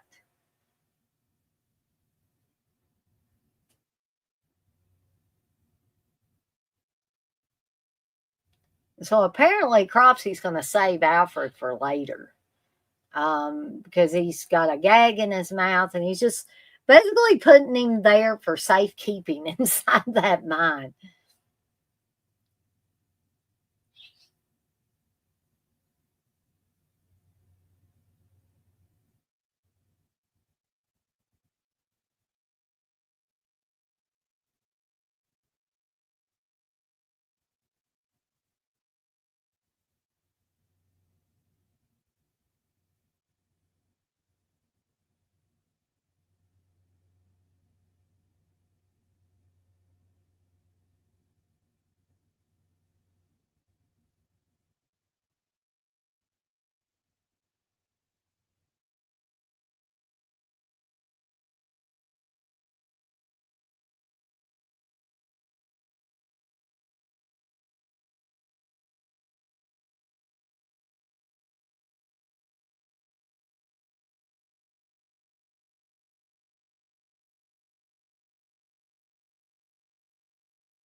I'm not really sure why there'd be a mine up in upstate New York, but I don't know everything, so.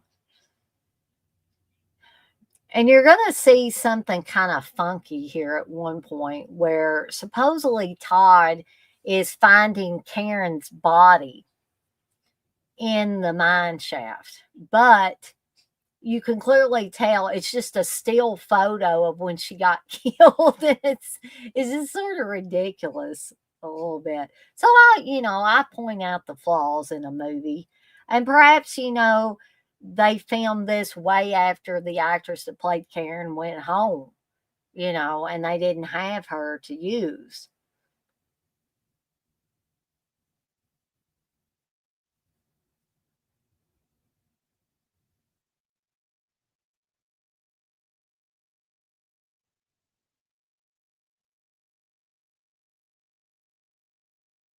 Hey, Tom.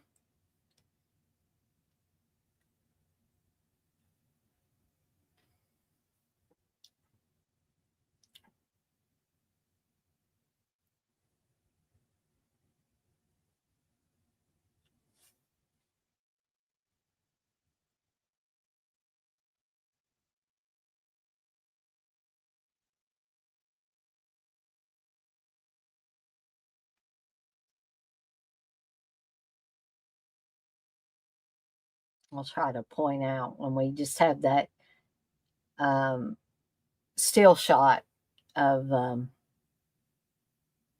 Karen.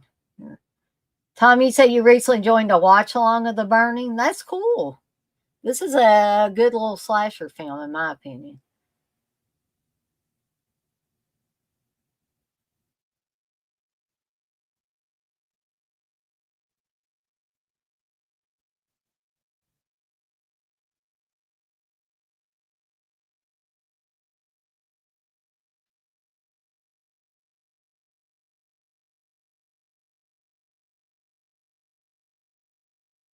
So there's where he sees Karen, and that's clearly a still shot of Karen. Um, yes, I feel like that too, Heather. It's a good one to kick off summer. Any kind of camp movies like this, I think they are good choices.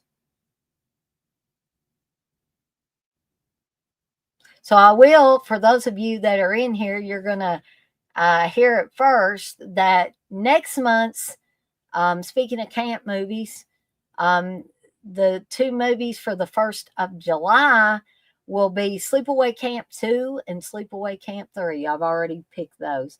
So we're going back, to get back to the movie a little bit, we're going back to the beginning at Camp Blackfoot where they play the prank that goes wrong on Cropsey. And we find out that one of the boys was Todd. That's why Todd knows the story so well. And so he's realizing who this killer is now. It's Cropsey.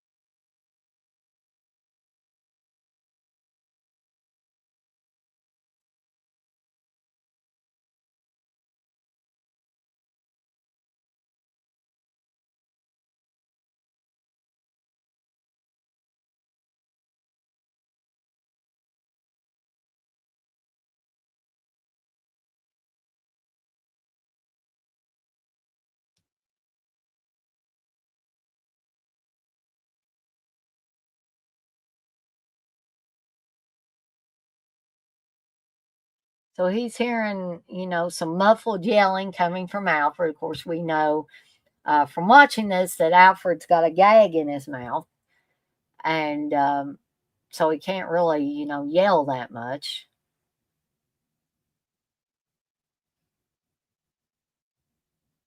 And also, Cropsey put his garden shears on Alfred's arm, so he can't really move around all that much.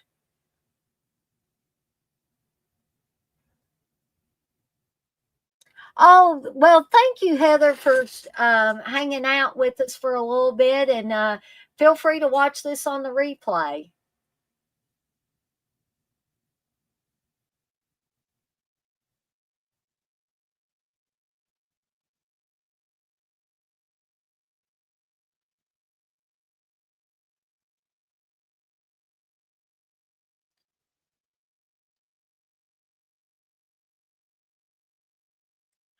Hopefully we'll have a few more people in here for Bloody Birthday, because sometimes people like to, come in here a little bit later.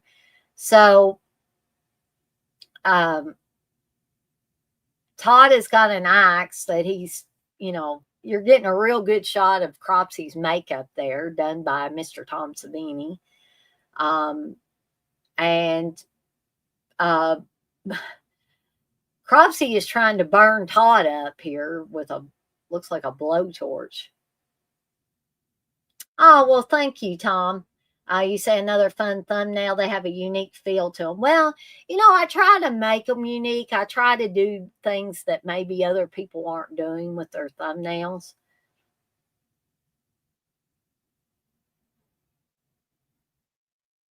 Oh, I appreciate that, Tom.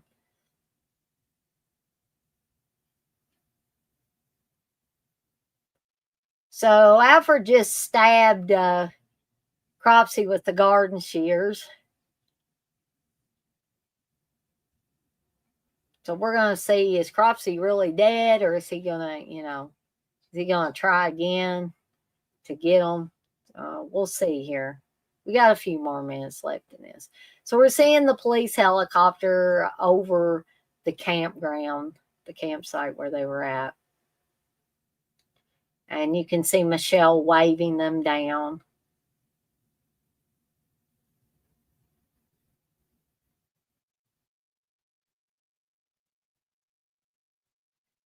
And Alfred and Todd think it's all over. They got their back turned.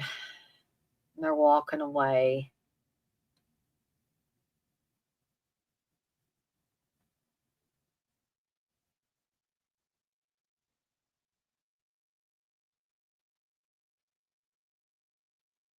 Oh no. Cropsey ain't dead yet. And Todd axes him in the head. This is a great finale, by the way, in my opinion. And then Alfred sets fire to Cropsey again. And Todd's remembering years ago when Cropsey first burned due to their prank.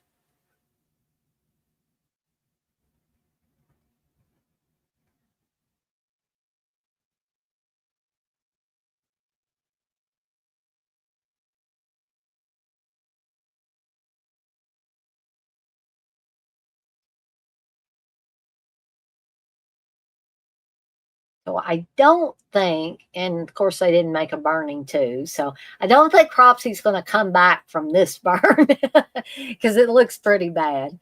But you never know. They may decide to make a burning 2 years and years later, and maybe Cropsey will be like Jason and he'll come back regardless. I don't know. But it looks pretty done for him. So now they're going to another counselor telling the story of Cropsey to a new batch of kids. The urban legend continues.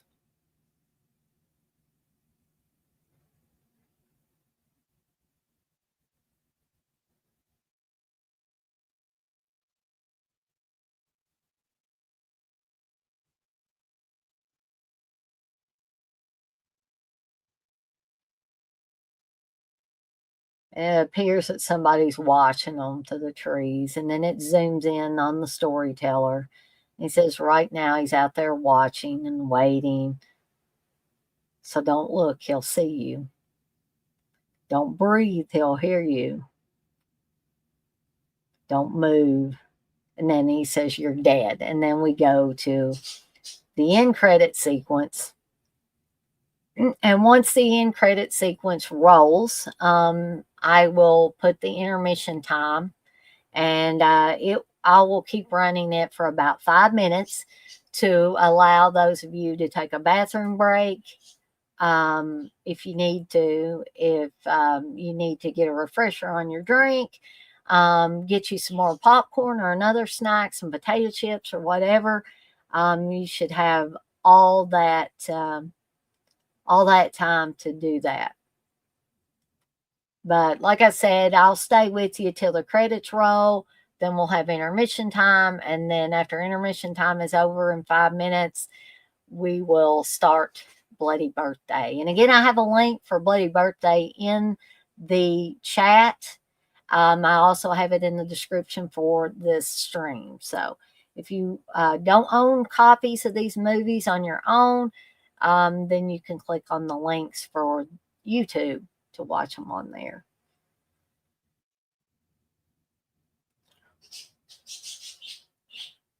So I hope, like I said a little bit earlier, I hope for those of you that have seen this movie before that you enjoyed watching it again along with me.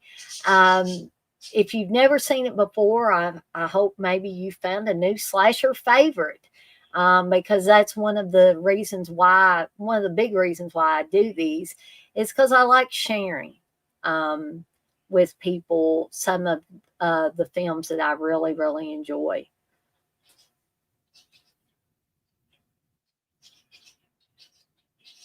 So we are about to the end of the credits.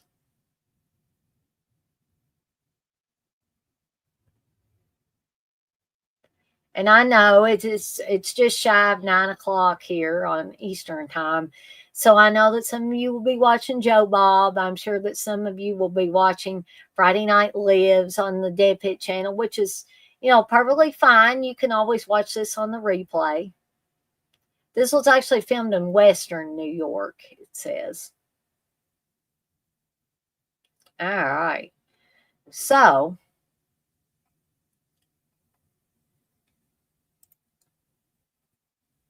I am going to put the intermission on, and I will be back in 5 minutes, folks.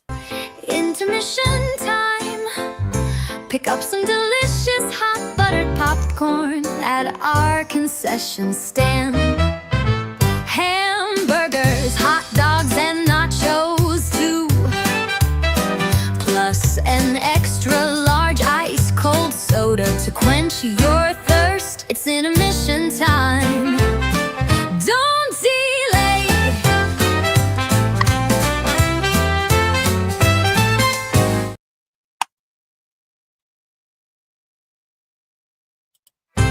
Intermission time. Pick up some delicious hot buttered popcorn at our concession stand. Hamburgers, hot dogs, and nachos too. Plus an extra large ice cold soda to quench your thirst. It's intermission time. Don't delay.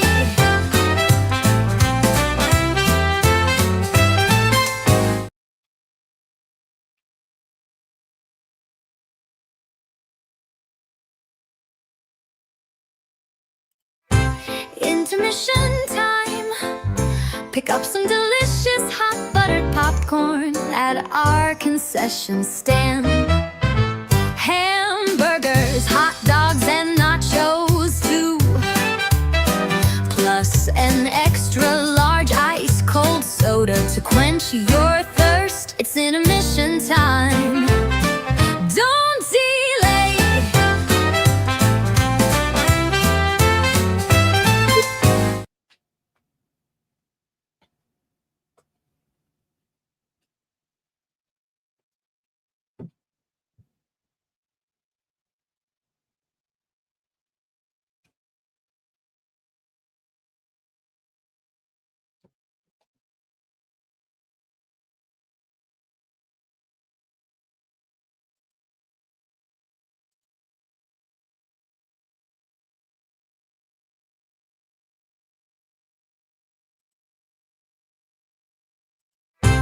Intermission time. Pick up some delicious hot buttered popcorn at our concession stand. Hamburgers, hot dogs, and nachos too. Plus an extra large ice cold soda to quench your thirst. It's intermission time. Don't delay.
Intermission time.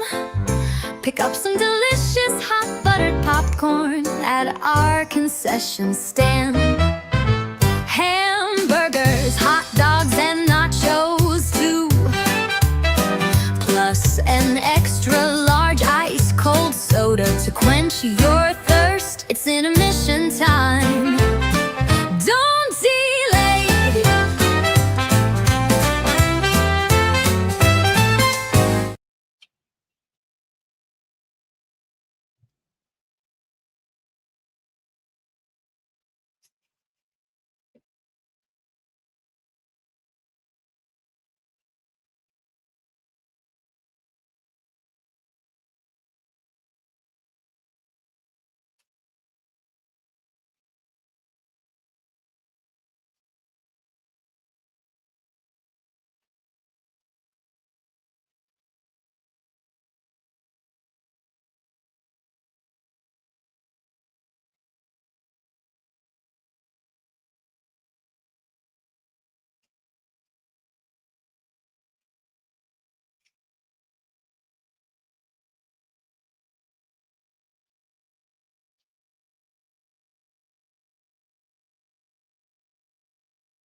intermission time. Pick up some delicious hot buttered popcorn at our concession stand.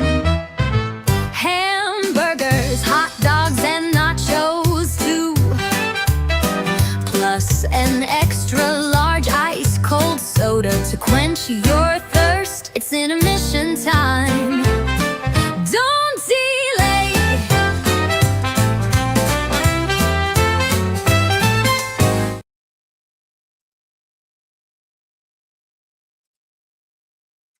All right, gang, I am back. And Tom, I guess you could call that Christine, and it is A Car Under the Stars. You are correct. And we're just about, excuse me, that root beer is coming back to bite me. We're just about to get ready to start our second feature, which is Bloody Birthday. And this one is in particular in honor of my 49th birthday. So I hope some of you are able to share the second feature with me. I do have a link in the chat as well as in the description for this stream in case you don't own your own copy of Bloody Birthday.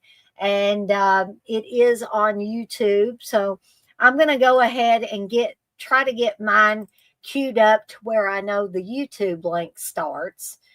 And then I will let you know where I'm at so that everybody that's going to be watching along can get their respective copies queued up. Oh, well, that's fine, Wes. I'm glad you popped in here to wish me a happy birthday. You're watching wrestling? Well, I get it. You know, there's other things going on besides me doing Evil Dead Chick Slasher Fest.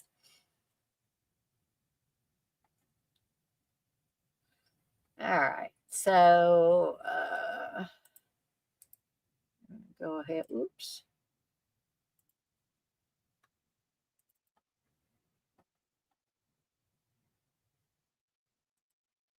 Okay, so I have mine queued up 11 seconds in on the Arrow Blu-ray to Adjudica Production, and I believe that's where the YouTube link starts. So I'll give everybody a minute or two to get theirs queued up if you're going to be watching along tonight. And then we'll do the countdown here in a little bit and we'll get started. I haven't heard a peep from Poe for a little bit. Love this movie. There he is. I don't think he said that for the last movie, but thank you, Poe, for popping back in. Poe may pop up again a little later in the movie.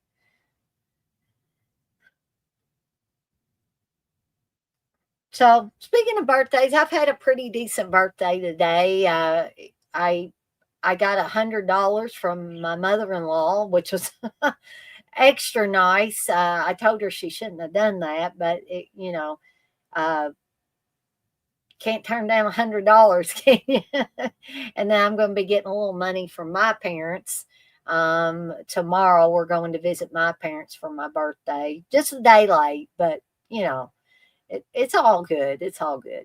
And Steve took me to the Yummy Bowl today for lunch for my birthday.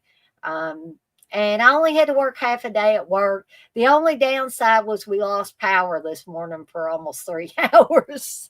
And I was like, well, crap, So I'll give everybody about another minute or so to get queued up. And if you come in here later on, I'll be glad to give you a timestamp.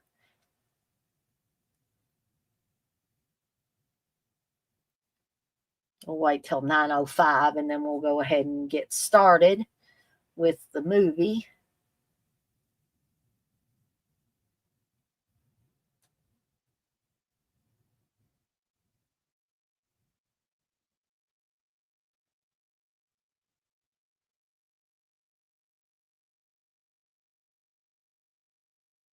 All right. So let's go ahead and do the countdown and we will get this party started in more ways than one. So here we go. 3, 2, 1. Press play. And we are off and running. There's the bloody birthday title. And this has Lori Lethin or Lori Lethine, however you pronounce it. And Julie Brown is on this, a very young Julie Brown who was a MTV VJ, I think, at one time. Not downtown Julie Brown, but just Julie Brown.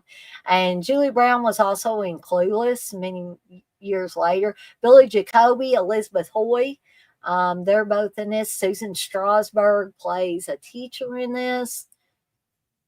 And Jose Ferrer is in this as the doctor.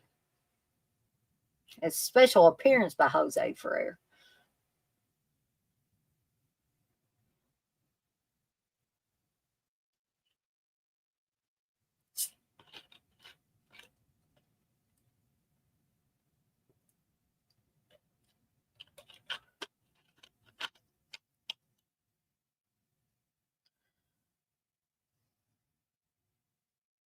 Oh, hopefully I won't fall asleep on you folks through this. That would not be good. So we're starting out. This movie kind of reminds me a little bit of Village of the Damned in that some kids, 3 kids, are born during an eclipse, which it's later said that because they were born during an eclipse, there should be something missing from their personality. And it reminds me of Village of the Damned because you have a whole bunch of kids that are very mean and will kill you at the drop of a hat. So we're going to find out that these kids, because they were born during an eclipse, they're missing a conscience, which means they can do the most awful things and not feel bad about it. And that includes killing people.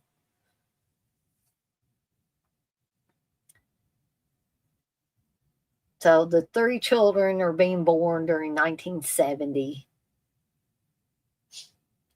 Mrs. Rhodey, Mrs. Seaton.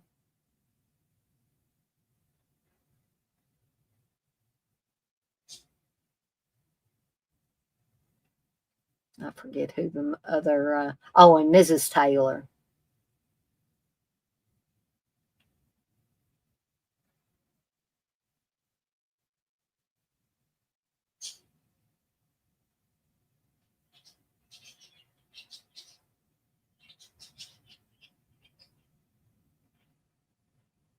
And it looks like a total eclipse as well. So now we're into the present day, or 1980, which was present day when this movie came out. You never saw Bloody Birthday, Tom? Oh, well, you might be in for a treat tonight.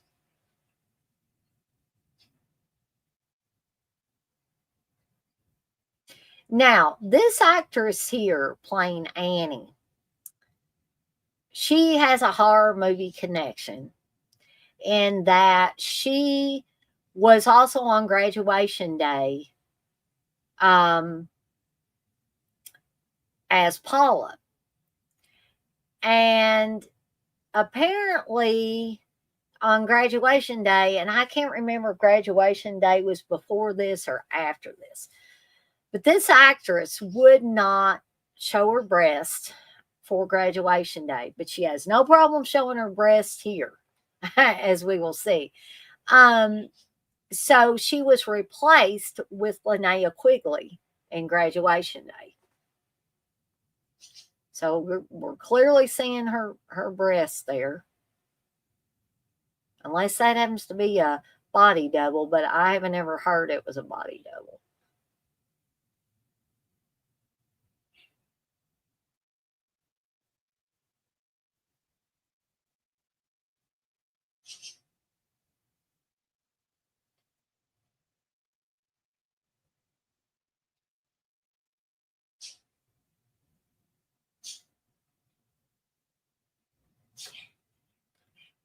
So they get the big, Duke and Annie get the big idea that they're already in the graveyard and she's afraid somebody's going to see them.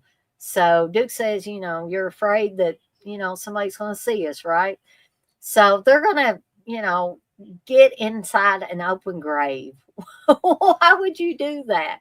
But of course, a horror movie logic doesn't always make sense, right? There's no way I'd get into an open grave to do anything. Which you can clearly see her breast there and tell that that's the actress. So if you had any doubts,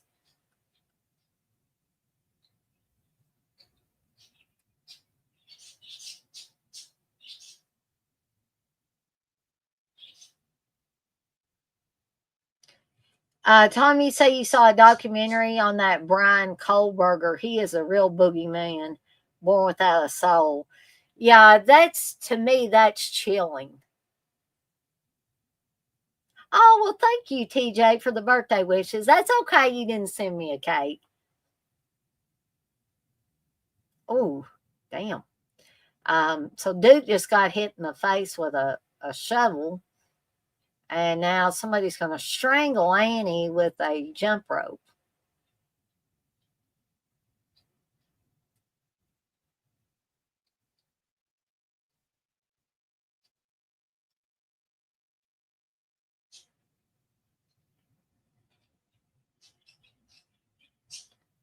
And Duke's trying to protect her, but he's getting beat with the shovel again.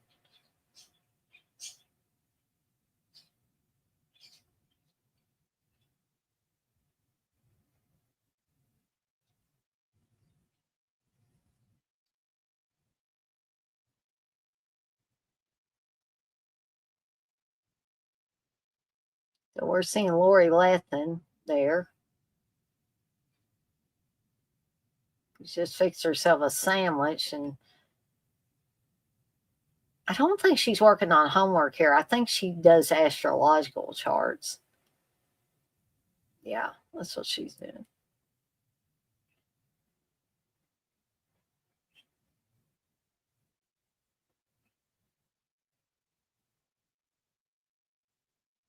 And we see that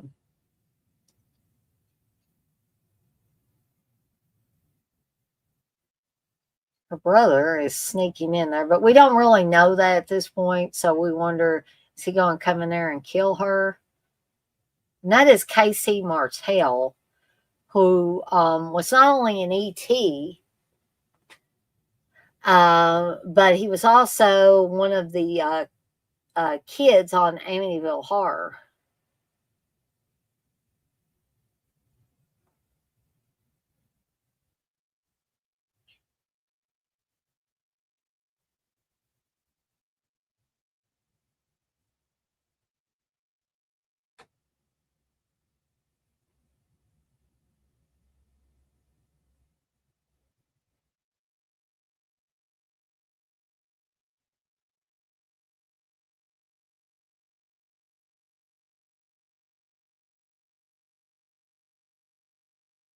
We're going to find out that Joyce, Lori Lethin's character in this, helps out at the elementary school.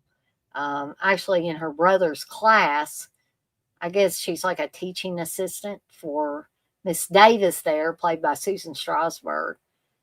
I guess it's to get credit for civics, I think they say. So there is old Jacoby there. And Miss Davis catches Joyce. She says, "You're late, Joyce."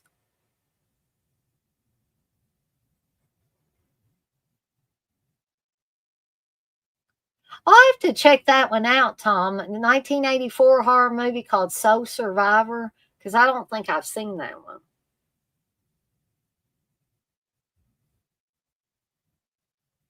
Elizabeth Hoy, playing Debbie there, was also on another horror movie, X-Ray or Hospital Massacre, playing the younger version um, of the main character played by Barbie Benton.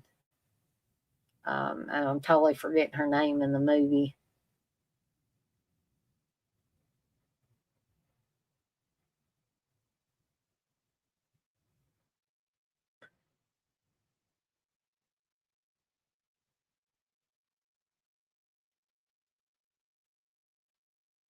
So the sheriff is asking if anybody was in the cemetery last night because that's where Duke and Annie were killed. And Debbie is the daughter of the sheriff.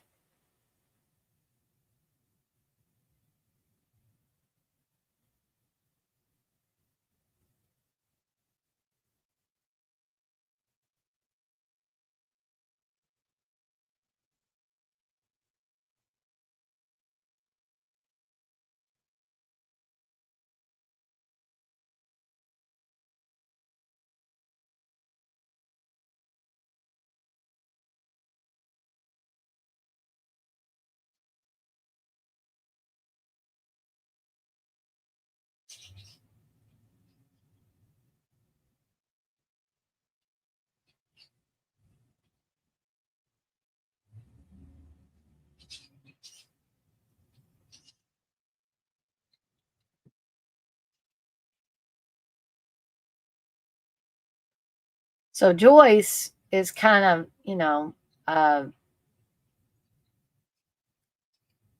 wondering where her brother was last night.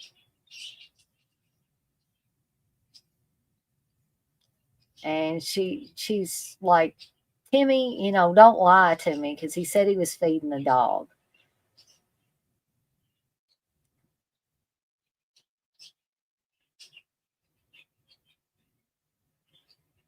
Yeah, there's a lot of, like you said, it's fun discovering these old movies on YouTube. I've discovered plenty of them that way.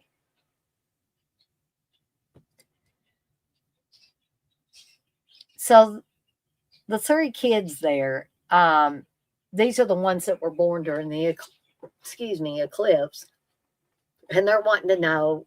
Debbie's asking if they can be excused from homework because tomorrow's their birthday or whatever.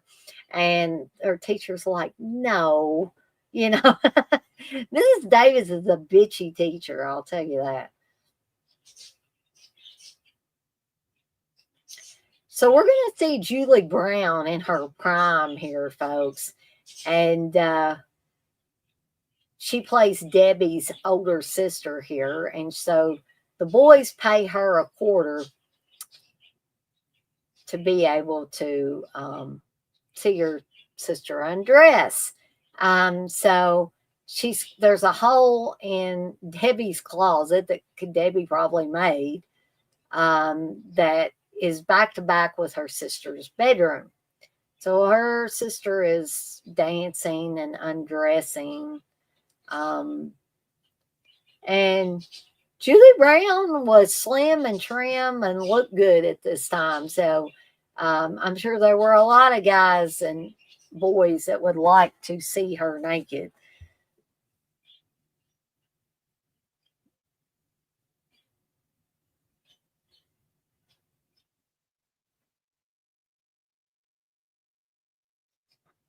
I'm sure those boys are not really looking at her, though. They wouldn't be able to do that.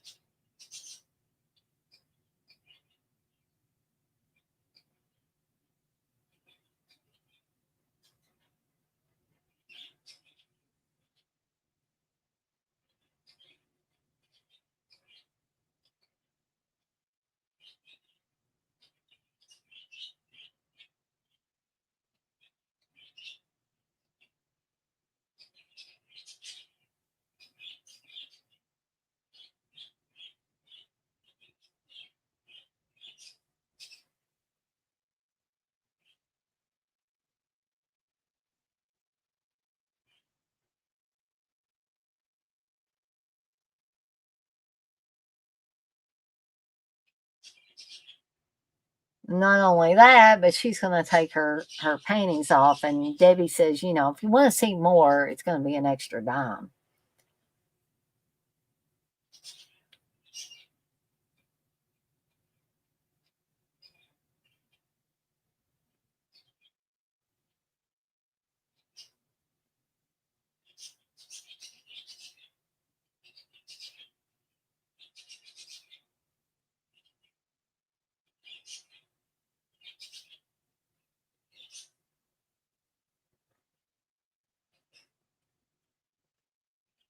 Well, apparently Debbie's a little capitalist because she just made 60 cents, which was probably pretty good for a kid back in 1980 or 81 or thereabouts.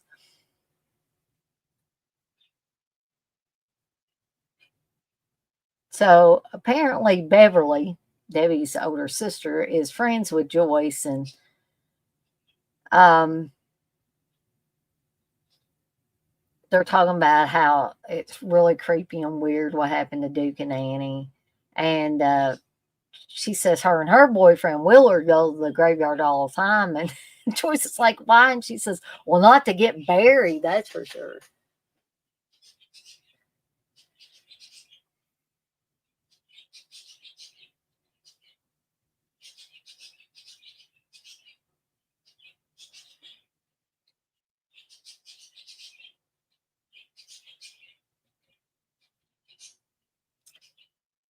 So we're going to find out that Joyce is working on the newspaper with Mr. Harding. And Mr. Harding's played by Joe Penny. I don't know how many of y'all ever watched Jake and the Fat Man. I know my mom did. And Joe Penny was on that show.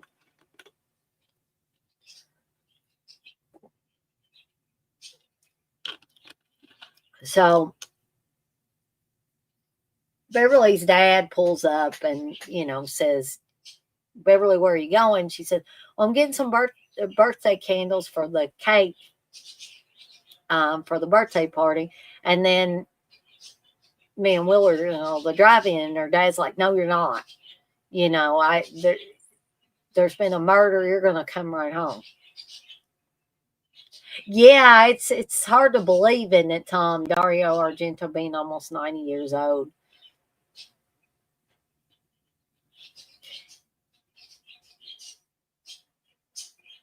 Is that a recent interview that he did, Tom?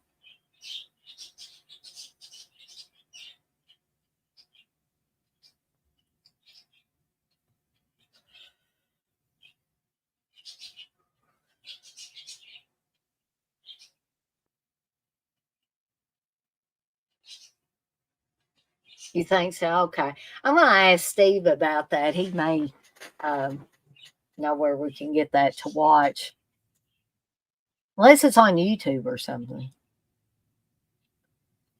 Okay, so we've already pretty much figured out that these kids are born without a conscience. So I think that Debbie and the two boys are scared that her father's going to figure out that they were the ones in the graveyard that night. So they had set up for him to fall on that skateboard, and he conveniently stepped over it. So now they're going to have to think of another plan of action. So Debbie just throws the jump rope on the ground, and then one of the boys comes out and beats the bejabbers out of her dad in the head with a baseball bat.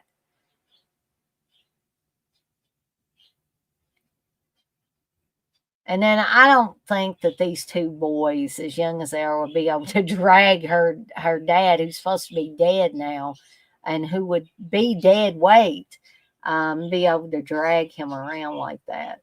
So they've dragged him up on the steps to make it look like he fell and hit his head. So Debbie quickly thinks up something because Timmy showed up and's like, what happened? And she's like, Mom, Daddy fell. Mom, Daddy fell.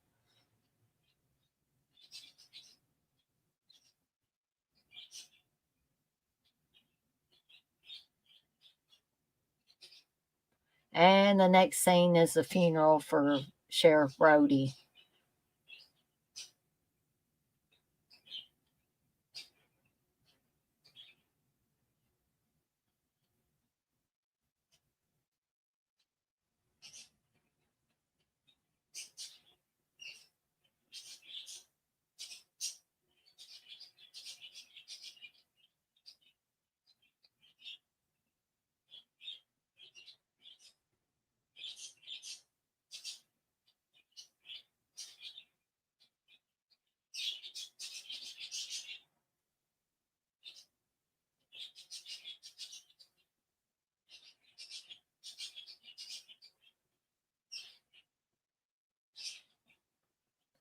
but they are worried about Timmy because Timmy saw some of it. So they want to get rid of Timmy now. So they've set up this to play hide and seek in the old junkyard.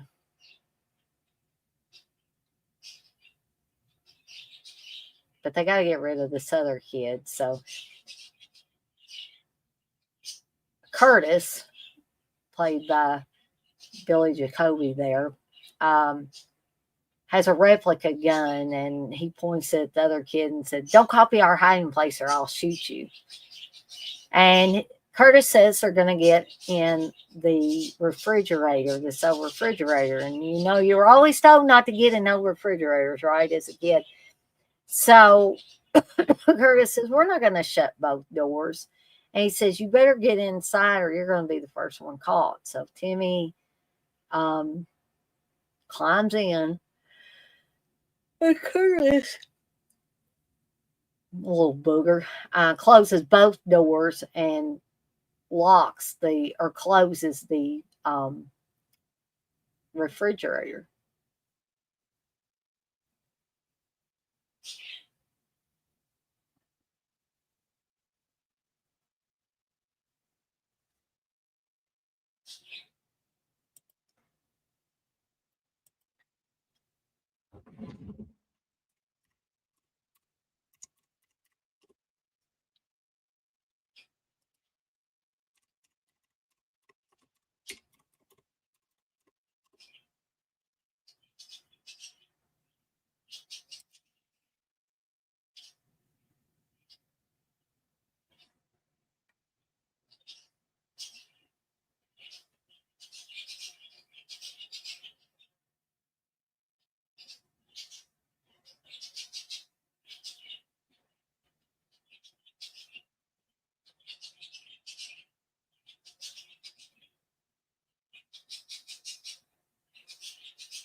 So Michael Dudikoff is also in this, playing Willard, Beverly's boyfriend, and Cyril O'Reilly uh, plays Joyce's boyfriend, Paul. And Cyril O'Reilly was on, he was one of the guys on Porky's.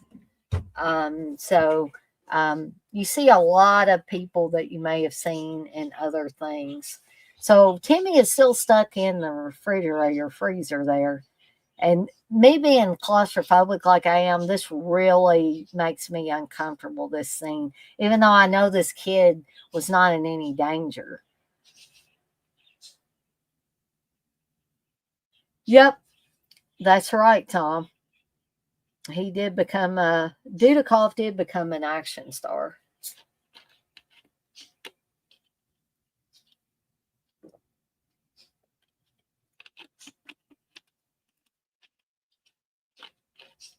But not as popular as Chuck Norris. Yeah, that's right.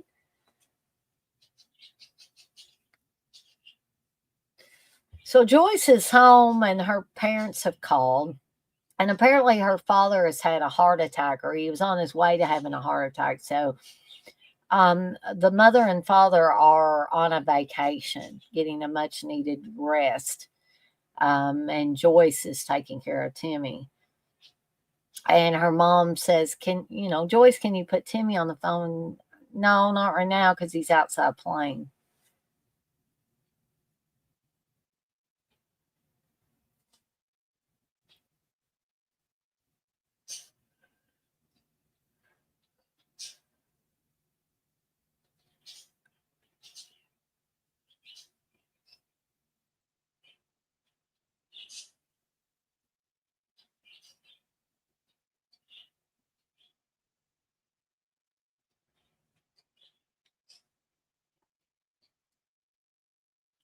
So thankfully, Timmy's got a little flashlight, so he's not in total darkness there, and he's got a plan here. I don't know that I could have, thought up a plan like this if I was almost suffocating.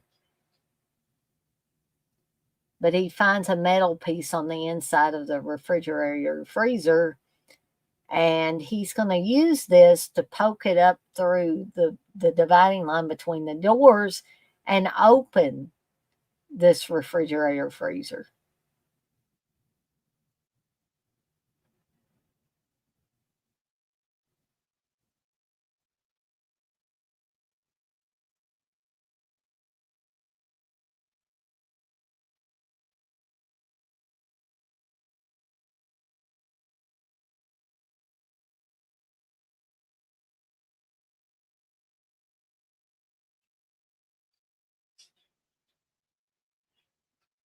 And he's miraculously able to get out of this thing.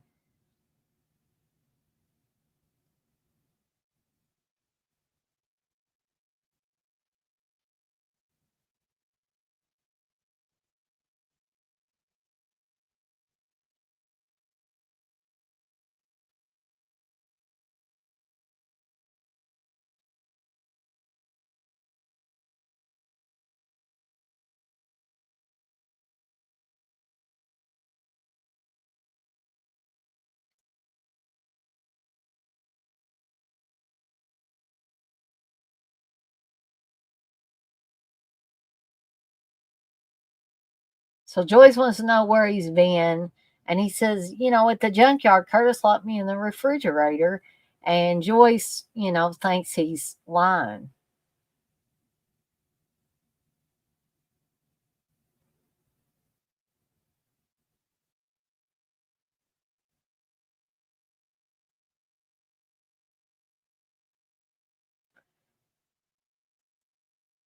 So Joyce wants to know what he was doing Sunday night. And he said, I went over to Debbie's house, but she wasn't home.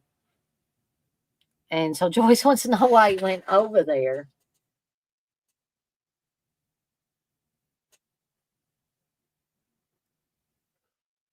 And that's when he tells her that Debbie's got this little peephole in her closet and she charges 25 cents to watch Beverly undress.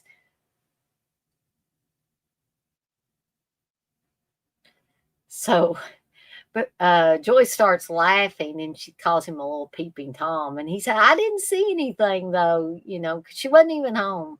And then he says, you won't tell mom and dad, will you? To which she says, no, she won't. Lori Lethin was also in Return to Horror High. For any of you that have seen that movie, her hair was shorter.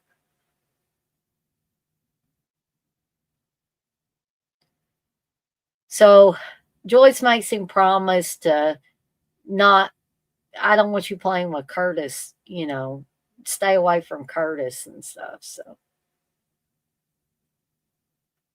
So now we're seeing the other three evil little kids up in the tree house. I'm guessing that's Debbie's tree house. And they're wanting to get rid of their teacher. I don't know where they're finding these pictures of people, but evidently, mean little Debbie has got a little scrapbook that she keeps every time they kill somebody, including a picture and an article about her dad's death. So that shows you how creepy these kids are. Excuse me, guy.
Sorry, folks. I was people were still wishing me happy birthday, and there's actually a video on Facebook from my very good friends Candace and Chris, Noah, their son, Candace's mom, and also their nephews, Henley and Raiden. So I'm going to watch that later in full. And there's a few more people that wish me a happy birthday as well. So back to the movie, we see that the evil little kids have shot Miss Davis and killed her, and apparently must have hit her because Joyce is going in there where she was going to help Mrs. Davis. And we see that one of the kids is still hiding in the closet and pointing the gun at Joyce.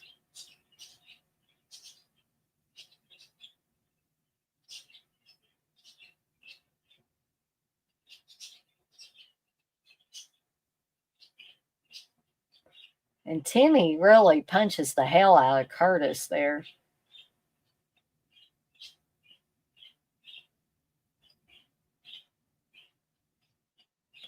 And of course, the teacher, another teacher or whoever comes over, and of course, pulls Timmy off of Curtis and says, Curtis, are you all right? You know, and just babying him. Curtis and Debbie in particular really have everybody fooled. Oh, there's Mrs. Davis.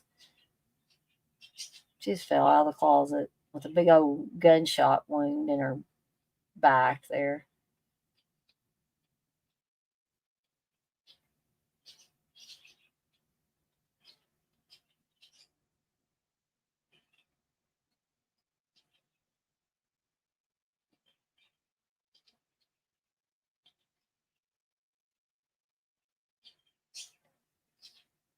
Poor Joyce hasn't had a very good day or a very good afternoon.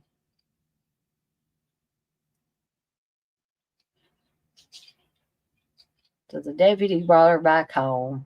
And now she finds a note on the door that says, Joyce, I'm playing at the junkyard, Timmy. And she said, can't even keep a promise for one day. So she clearly thinks that this was written by her brother. But we see that Timmy isn't at the junkyard. He's walking past Debbie's tree house, and she's looking at her scrapbook, which you can clearly see that where it was a brand new article, now it looks like a copy of the article about her dad's death. So that was a little bit of a goof there.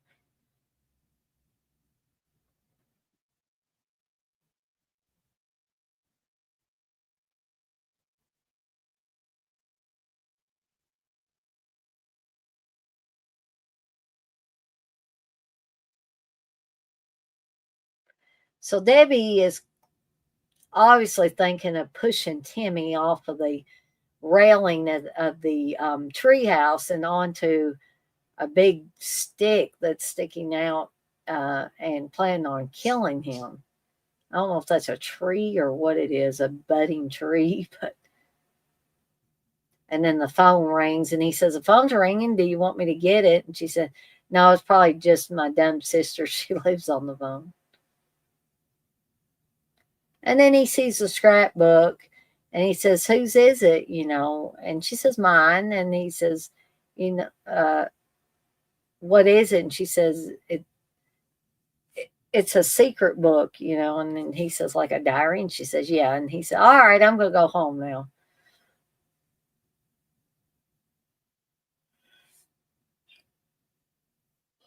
So meanwhile, Joyce is at the junkyard because she thinks that's where Timmy's going to be at.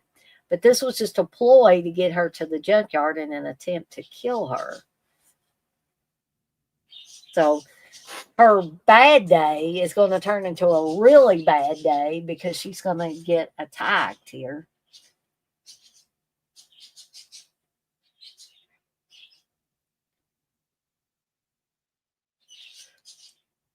Ugh, goodness, gang. Sorry, I keep yawning.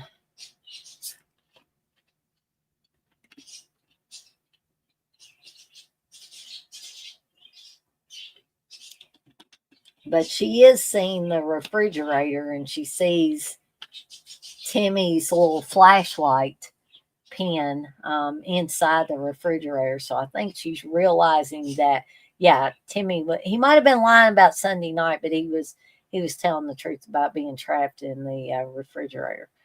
And so now somebody is trying to kill Joyce with a car in the junkyard.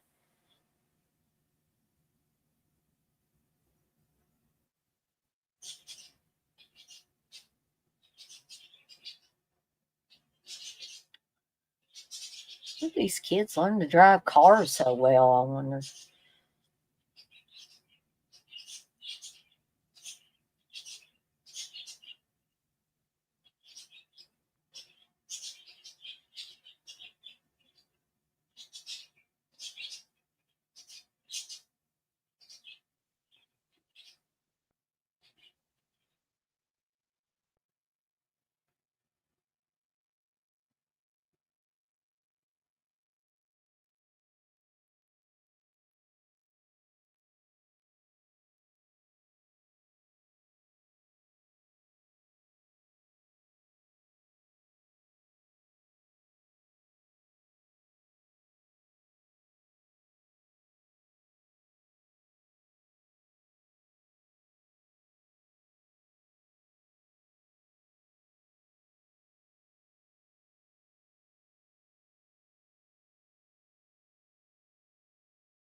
And Joyce narrowly escapes being run over by this car.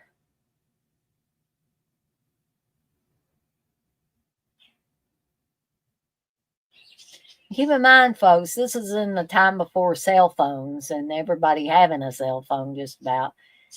But for some apparent reason, the deputy shows up at the junkyard right on time. Nowadays, somebody with a cell phone would have called the cops as long as they had a signal, right?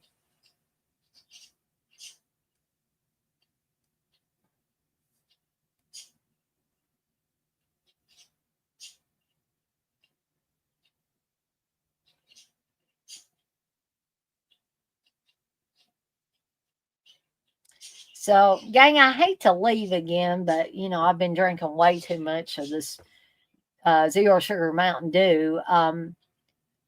We have about 45 minutes left to the movie. Like I said, this movie's not quite as long as The Burning, but I'm going to take another restroom break, and then I shall return here in just a little bit.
Sorry, gang. I stepped away a little bit longer because I wanted to um, watch the video that Candace had sent me that her and Chris and Noah and her mom and her nephews, Raiden and Henley, were on, all wishing me a happy birthday. And I just want to say on here in front of everybody, because Candace wasn't shy about putting this video out on Facebook where other people can see it.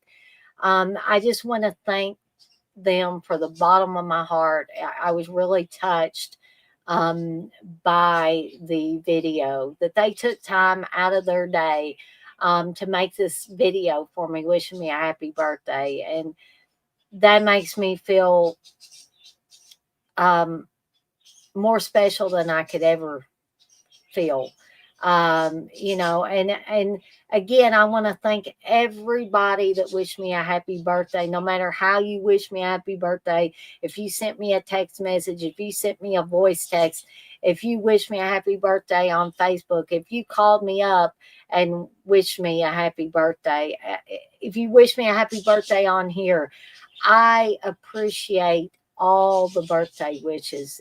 You guys and gals have made me feel like royalty almost. And I know that may sound corny, but it you really see um, how important your friendship is with people when special days like your birthday rolls around. And I know people, like, when you start getting older, you want to say, well, it's just another day. It's just another number. I'm Once you get to a certain point, you think about, oh, I'm just getting older.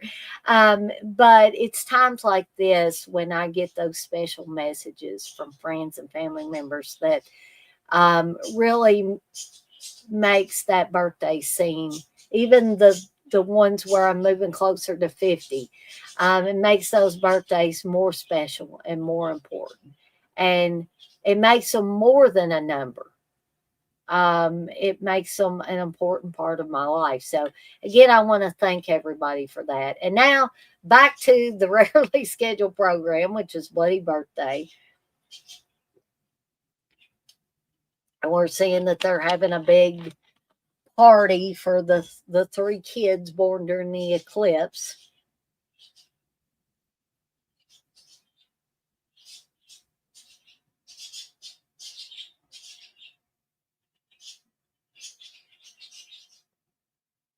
That is a creepy person dressed as a clown juggling. It's very creepy.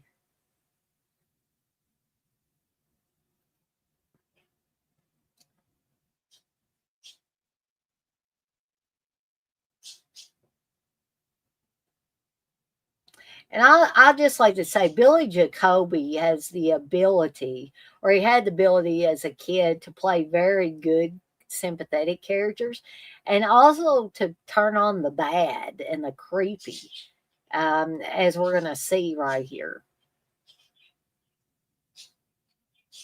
Because he wants people to think Joyce is crazy and not to believe her when she starts talking about, Curtis being a weirdo. So he's sneaking back into the house, and they've got several cakes. And there's a bottle of ant poison. Why you would want to have a bottle of ant poison out in the kitchen, maybe under the sink? I don't know. So he's got the icing and he's squirting it all over this cake, which is not a very well decorated cake, but I'm sure it would taste good. And Joyce comes in and catches him squirting icing all over it. And she's like, "What are you doing? You're making a mess."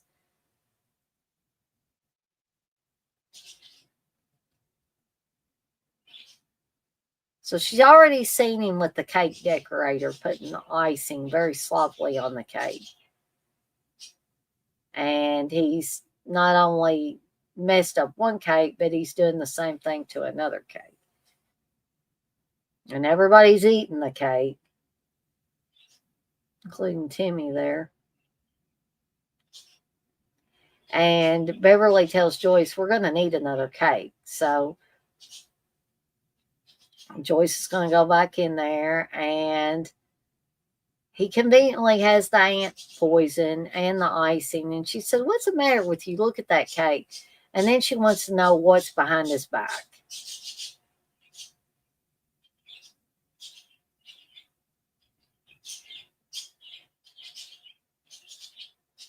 And then she sees ant poison.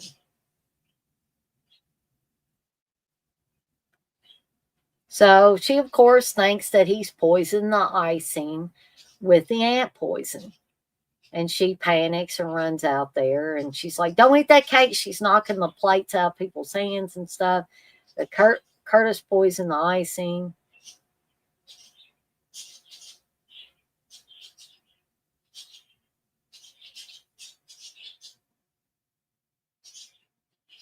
And Curtis comes out and said, "I didn't do anything. I was just, the poison was sitting on the counter. I was putting it away." And she starts shaking and calling him a liar. And his grandfather is like, "He's never done anything bad in his life.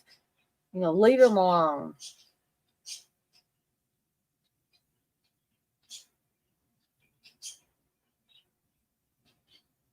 So his grandfather eats the icing to show her that, it's not poison. And then Curtis also eats it, all the while smiling at and smirking at Joyce like, "Yeah, everybody thinks you're crazy now."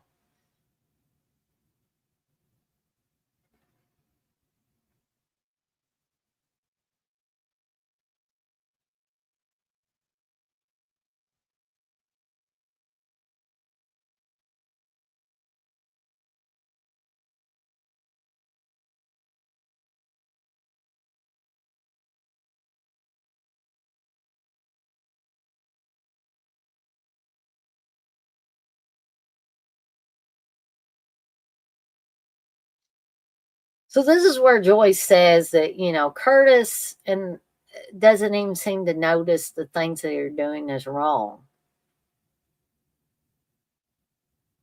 And she says, maybe that's what's missing, his conscience.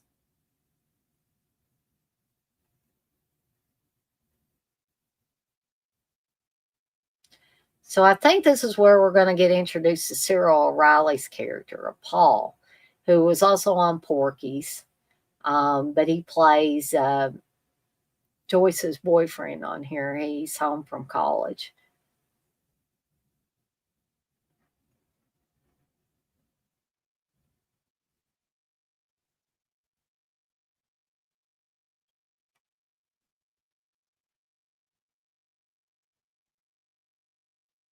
So we're just about to get to the last quarter of this movie, down to the last 24 minutes of it.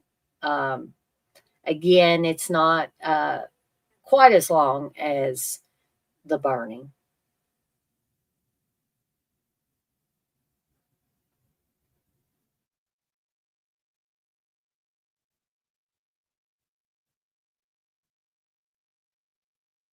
I think Cyril O'Reilly played Tim on Porky's.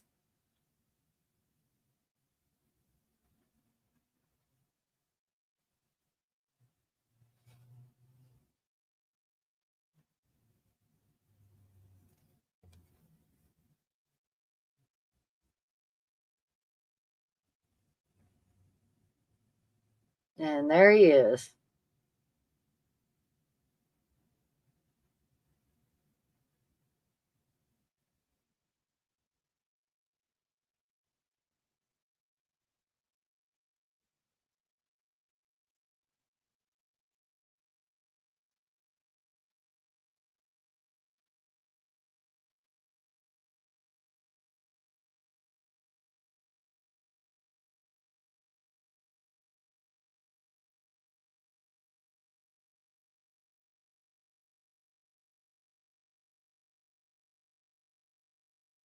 So Timmy is being the typical little brother, and he's watching them as they're not really making out, but they're kissing and hugging. And she says, "Timmy, what are you doing?" And he said, "Well, you know how Dad told you to watch out for me? Well, he told me to watch out for you too." And she said, "Well, why don't you watch out for me from inside your room with the door shut?" which is typical, banter between an older sister or an older sibling and their younger sibling. I think this is kind of, I like this scene between Joyce and her boyfriend Paul here, but I think it's a little late in the movie. If I must be honest, I'd be having this serious conversation about, she's telling him she's not going to college and she's been doing some thinking, and what she really wants to be is a reporter and not take a bunch of stupid classes.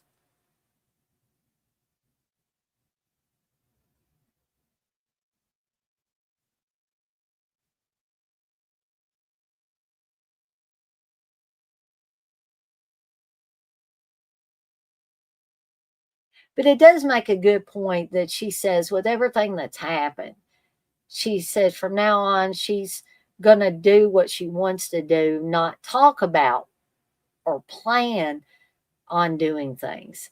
And some people might think that's impulsive and foolhardy, but the way the world is now, I think if you want to do something, you should go for it. Just if it's not illegal and you're not hurting anybody else, jump right in there with both feet and just go for it. So now to get back to the movie, Beverly thinks that Debbie has took her nail polish. So she's looking in Debbie's dresser drawers and unfortunately finds the scrapbook with all the articles about the people that have died, including their own father.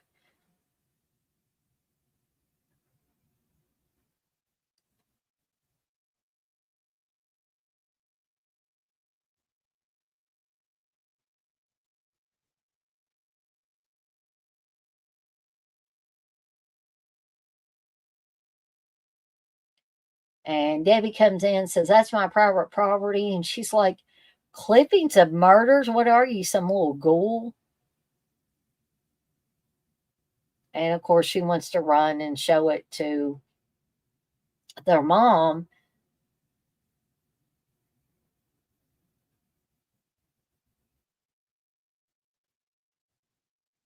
And Debbie promptly says, "It's not mine. Curtis left it here." And her mom is just mortified that she sees the article about her husband that died.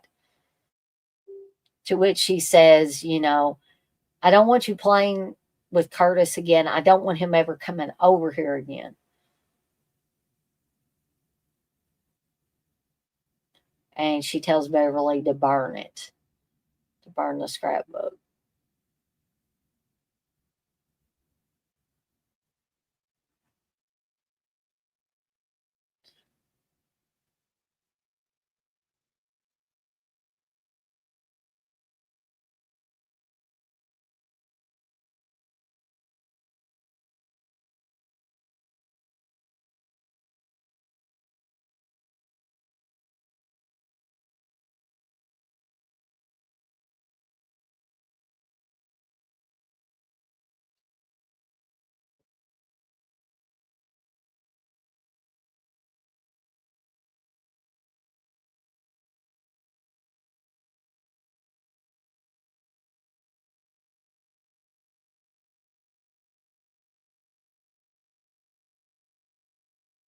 So Debbie's going to, she's tired of Beverly. She wants to get rid of Beverly. So she's going to call Curtis and tell him to bring Steven, who's the other little evil kid.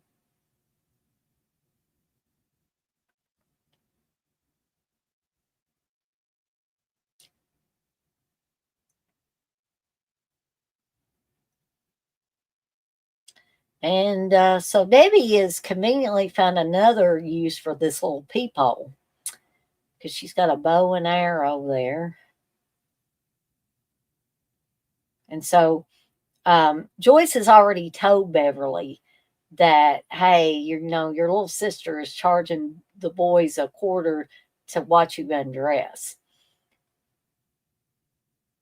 And she showed her the peephole.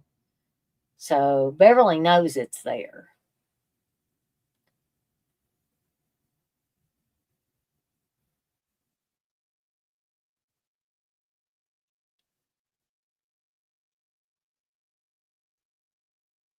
and this is not a good idea, Beverly. And she's leaning up to the peephole and putting her eye right up there, which is not good.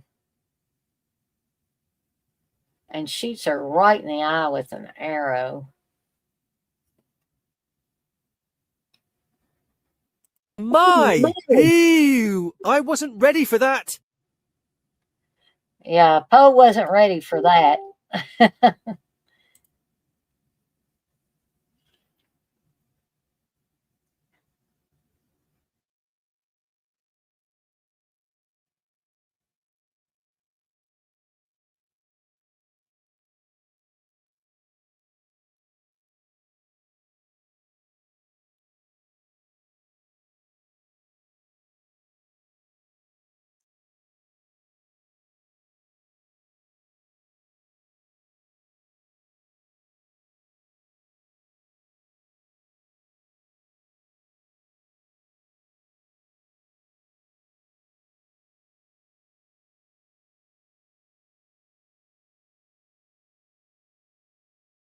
Again, I don't know how these kids could, you know, drag a person who's supposed to be dead, who would literally be dead weight, but, it's a movie, so.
So Debbie's cleaning up blood on the carpet, but she's going to tell her mom that, you know, she spilled Beverly's makeup.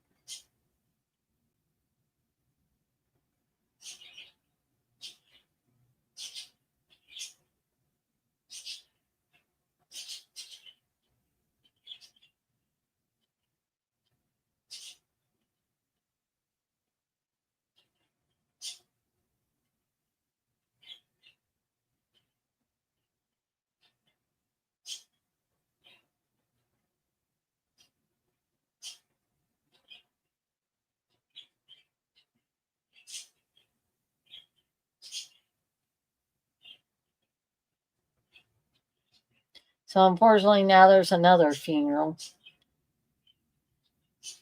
And so this poor woman has lost her husband and lost her oldest daughter.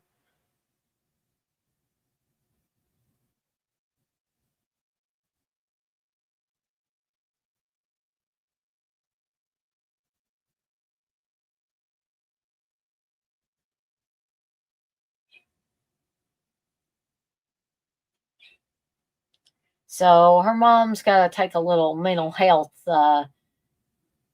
vacation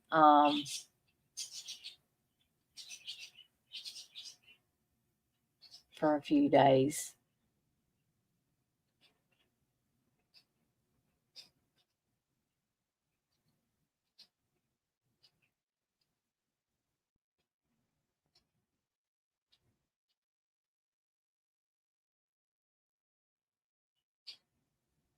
And Joyce, of course, is very upset because Beverly was her best friend, right?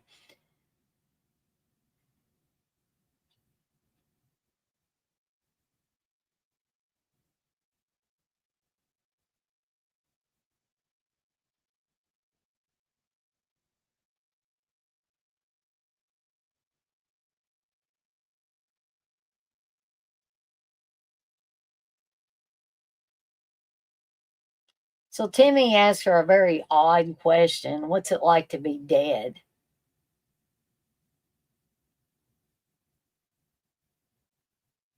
So Joyce kind of changed the subject and says, let's get this yard cleaned up, before mom and dad come home.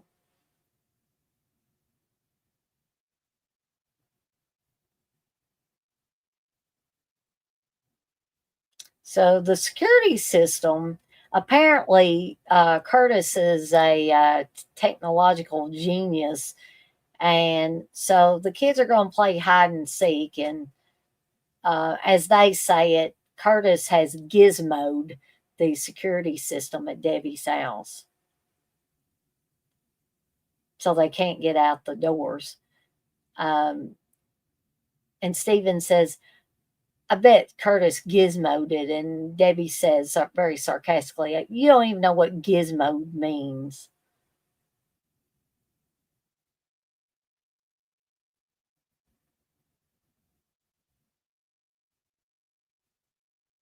So Steven got tagged, but Debbie makes it back to the security system. So she made it back to home base.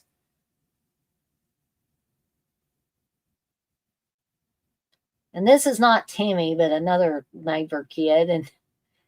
And he's throwing things at the house. And Debbie remarks that her dad put in special glass so it wouldn't break.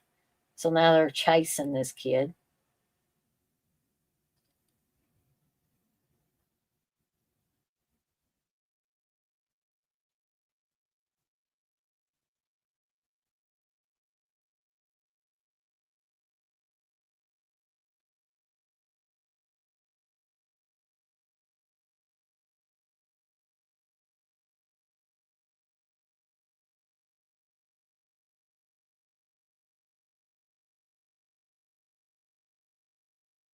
And they're gonna strangle this kid with a dang water hose.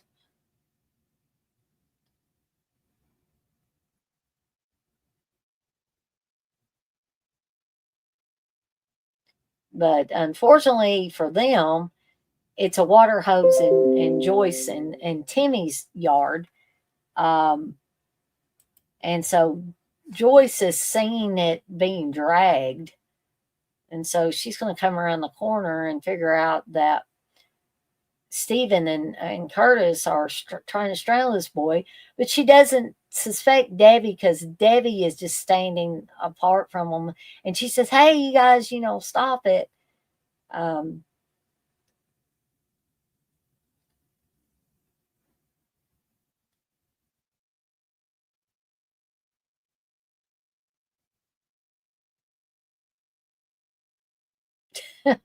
He's screaming out, let go of me or my grandpa will arrest you or get you arrested for assaulting a minor. And this is all playing into Debbie's hands because she wants to get rid of Joyce because Joyce is just too nosy. So she started a new scrapbook. She's putting Joyce's picture in there. And then Debbie's going to come over to Joyce and Timmy's house.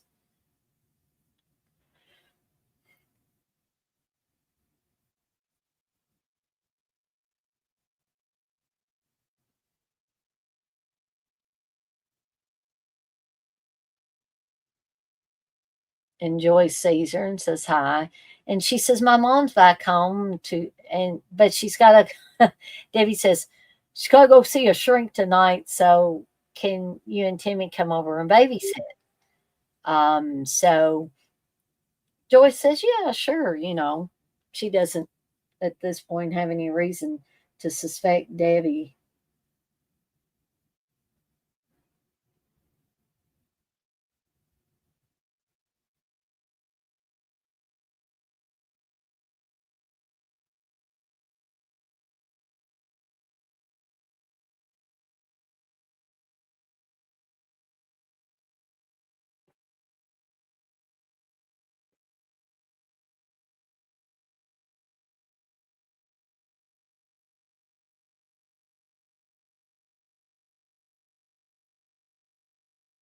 So we're getting down to the final about 11 minutes of the film. So this is really where it's going to kick into high gear.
So they're, these kids are doing an elaborate thing, cutting the phone line, setting the security stuff where Joyce and Timmy can't escape from the house. And they're planning on shooting Joyce in the head. Thankfully for her and for Timmy too, he wakes up on the couch just in time to see him. And he says, Joyce, and she gets down just in time. And then Debbie is trying to strangle Timmy with a cord, to which, Joyce throws a lamp at her. Now she's realizing, not only do they have to worry about Curtis and Stephen, but they also got to worry about Debbie.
So Debbie's going to try her little trick with the bow and arrow again. And meanwhile, Curtis is still shooting at him through the wall.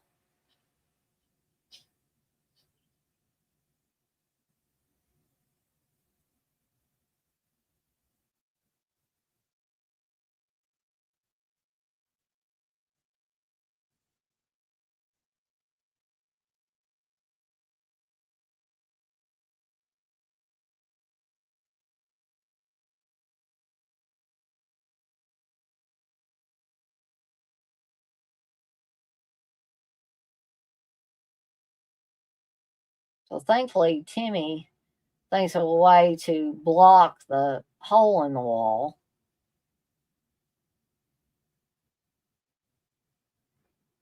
I'm not sure what's in that bowl, but when Stephen comes in here, I assumed it was some kind of animal, but Joyce throws the water and whatever else there is in there in Stephen's face, who's got a knife ready to stab Timmy with it.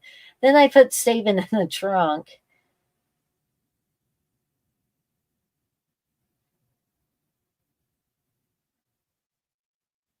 And Joyce thinks she's getting Sheriff Brody's gun, but that's a replica, as Curtis is going to tell her.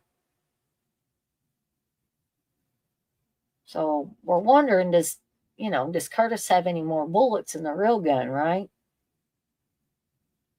Well, let's see if he does.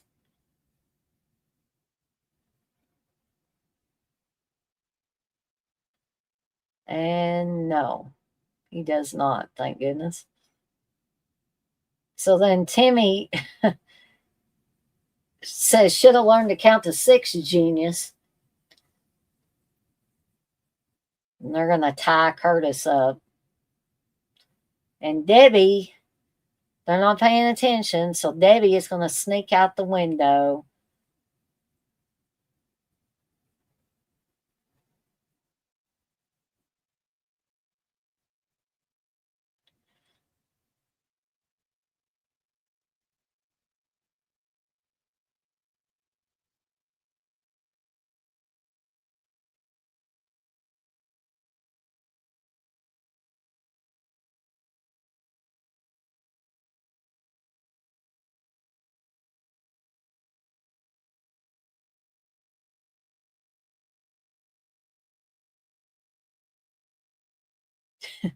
And Steven's like, let me out of here. And Joyce kicks the trunk and says, yeah, I'll let you out of here when the cops get here. So Debbie, conveniently goes outside, and her mom's pulling up, I guess, after her appointment. And she's going to lie and tell her mom, Mommy, Curtis and Steven did some terrible things. And Joyce is going to blame me too. And of course, she doesn't tell her mom, I did terrible things too. So I'm not sure how much of the truth her mom tells her, but when her mom sees the cops pull up, I mean, Debbie's her only family member that she's got left. Her husband's dead, her oldest daughter is dead. So of course she wants to protect Debbie. So they're just going to quietly leave town.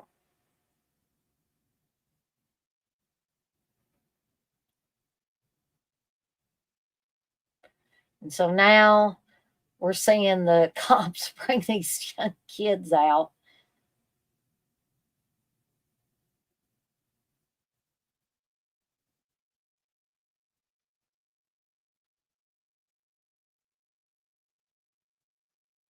Where they would take them, I guess, a juvenile hall, because these are underage kids.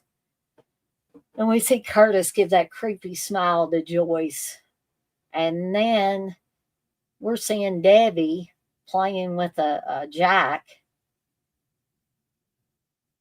outside of a motel. So apparently her and her mom have went to a motel outside of town.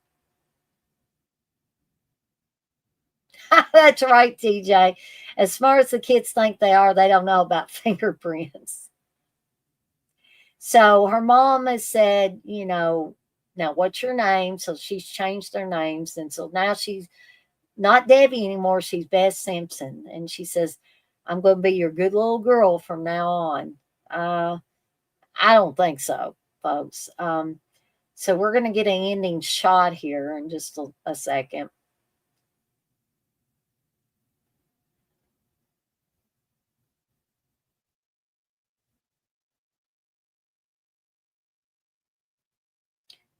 And she was playing with that jack that you would use to jack up cars and trucks so you could work on them. And apparently, this guy must have had his vehicle, his big truck jacked up, and she let that heavy truck back down on this guy. So, no, she's not being a good little girl, folks. So we have officially reached the end of Bloody Birthday. I'm going to stay with y'all until the credits roll. I hope you have enjoyed hanging out for this the second month of Evil Dead Chicks Slasher Fest. Thankfully, no storms made me have to get off here early, and we were able to watch both of the movies together. For those of you that got to stay for the duration, I appreciate it. For those of you that had to skedaddle on out of here, that is perfectly fine. I will continue to have these the first Friday of every month, unless, I'm working a late Friday. I get stuck working a late Friday on the first Friday of the month, in which case won't be able to do that. But TJ, you said this is like a rip off of The Bad Seed, but in that the little girl didn't get away with it. Yeah, exactly. Yeah. I was saying earlier that it sort of reminded me of Village of the Damned as well.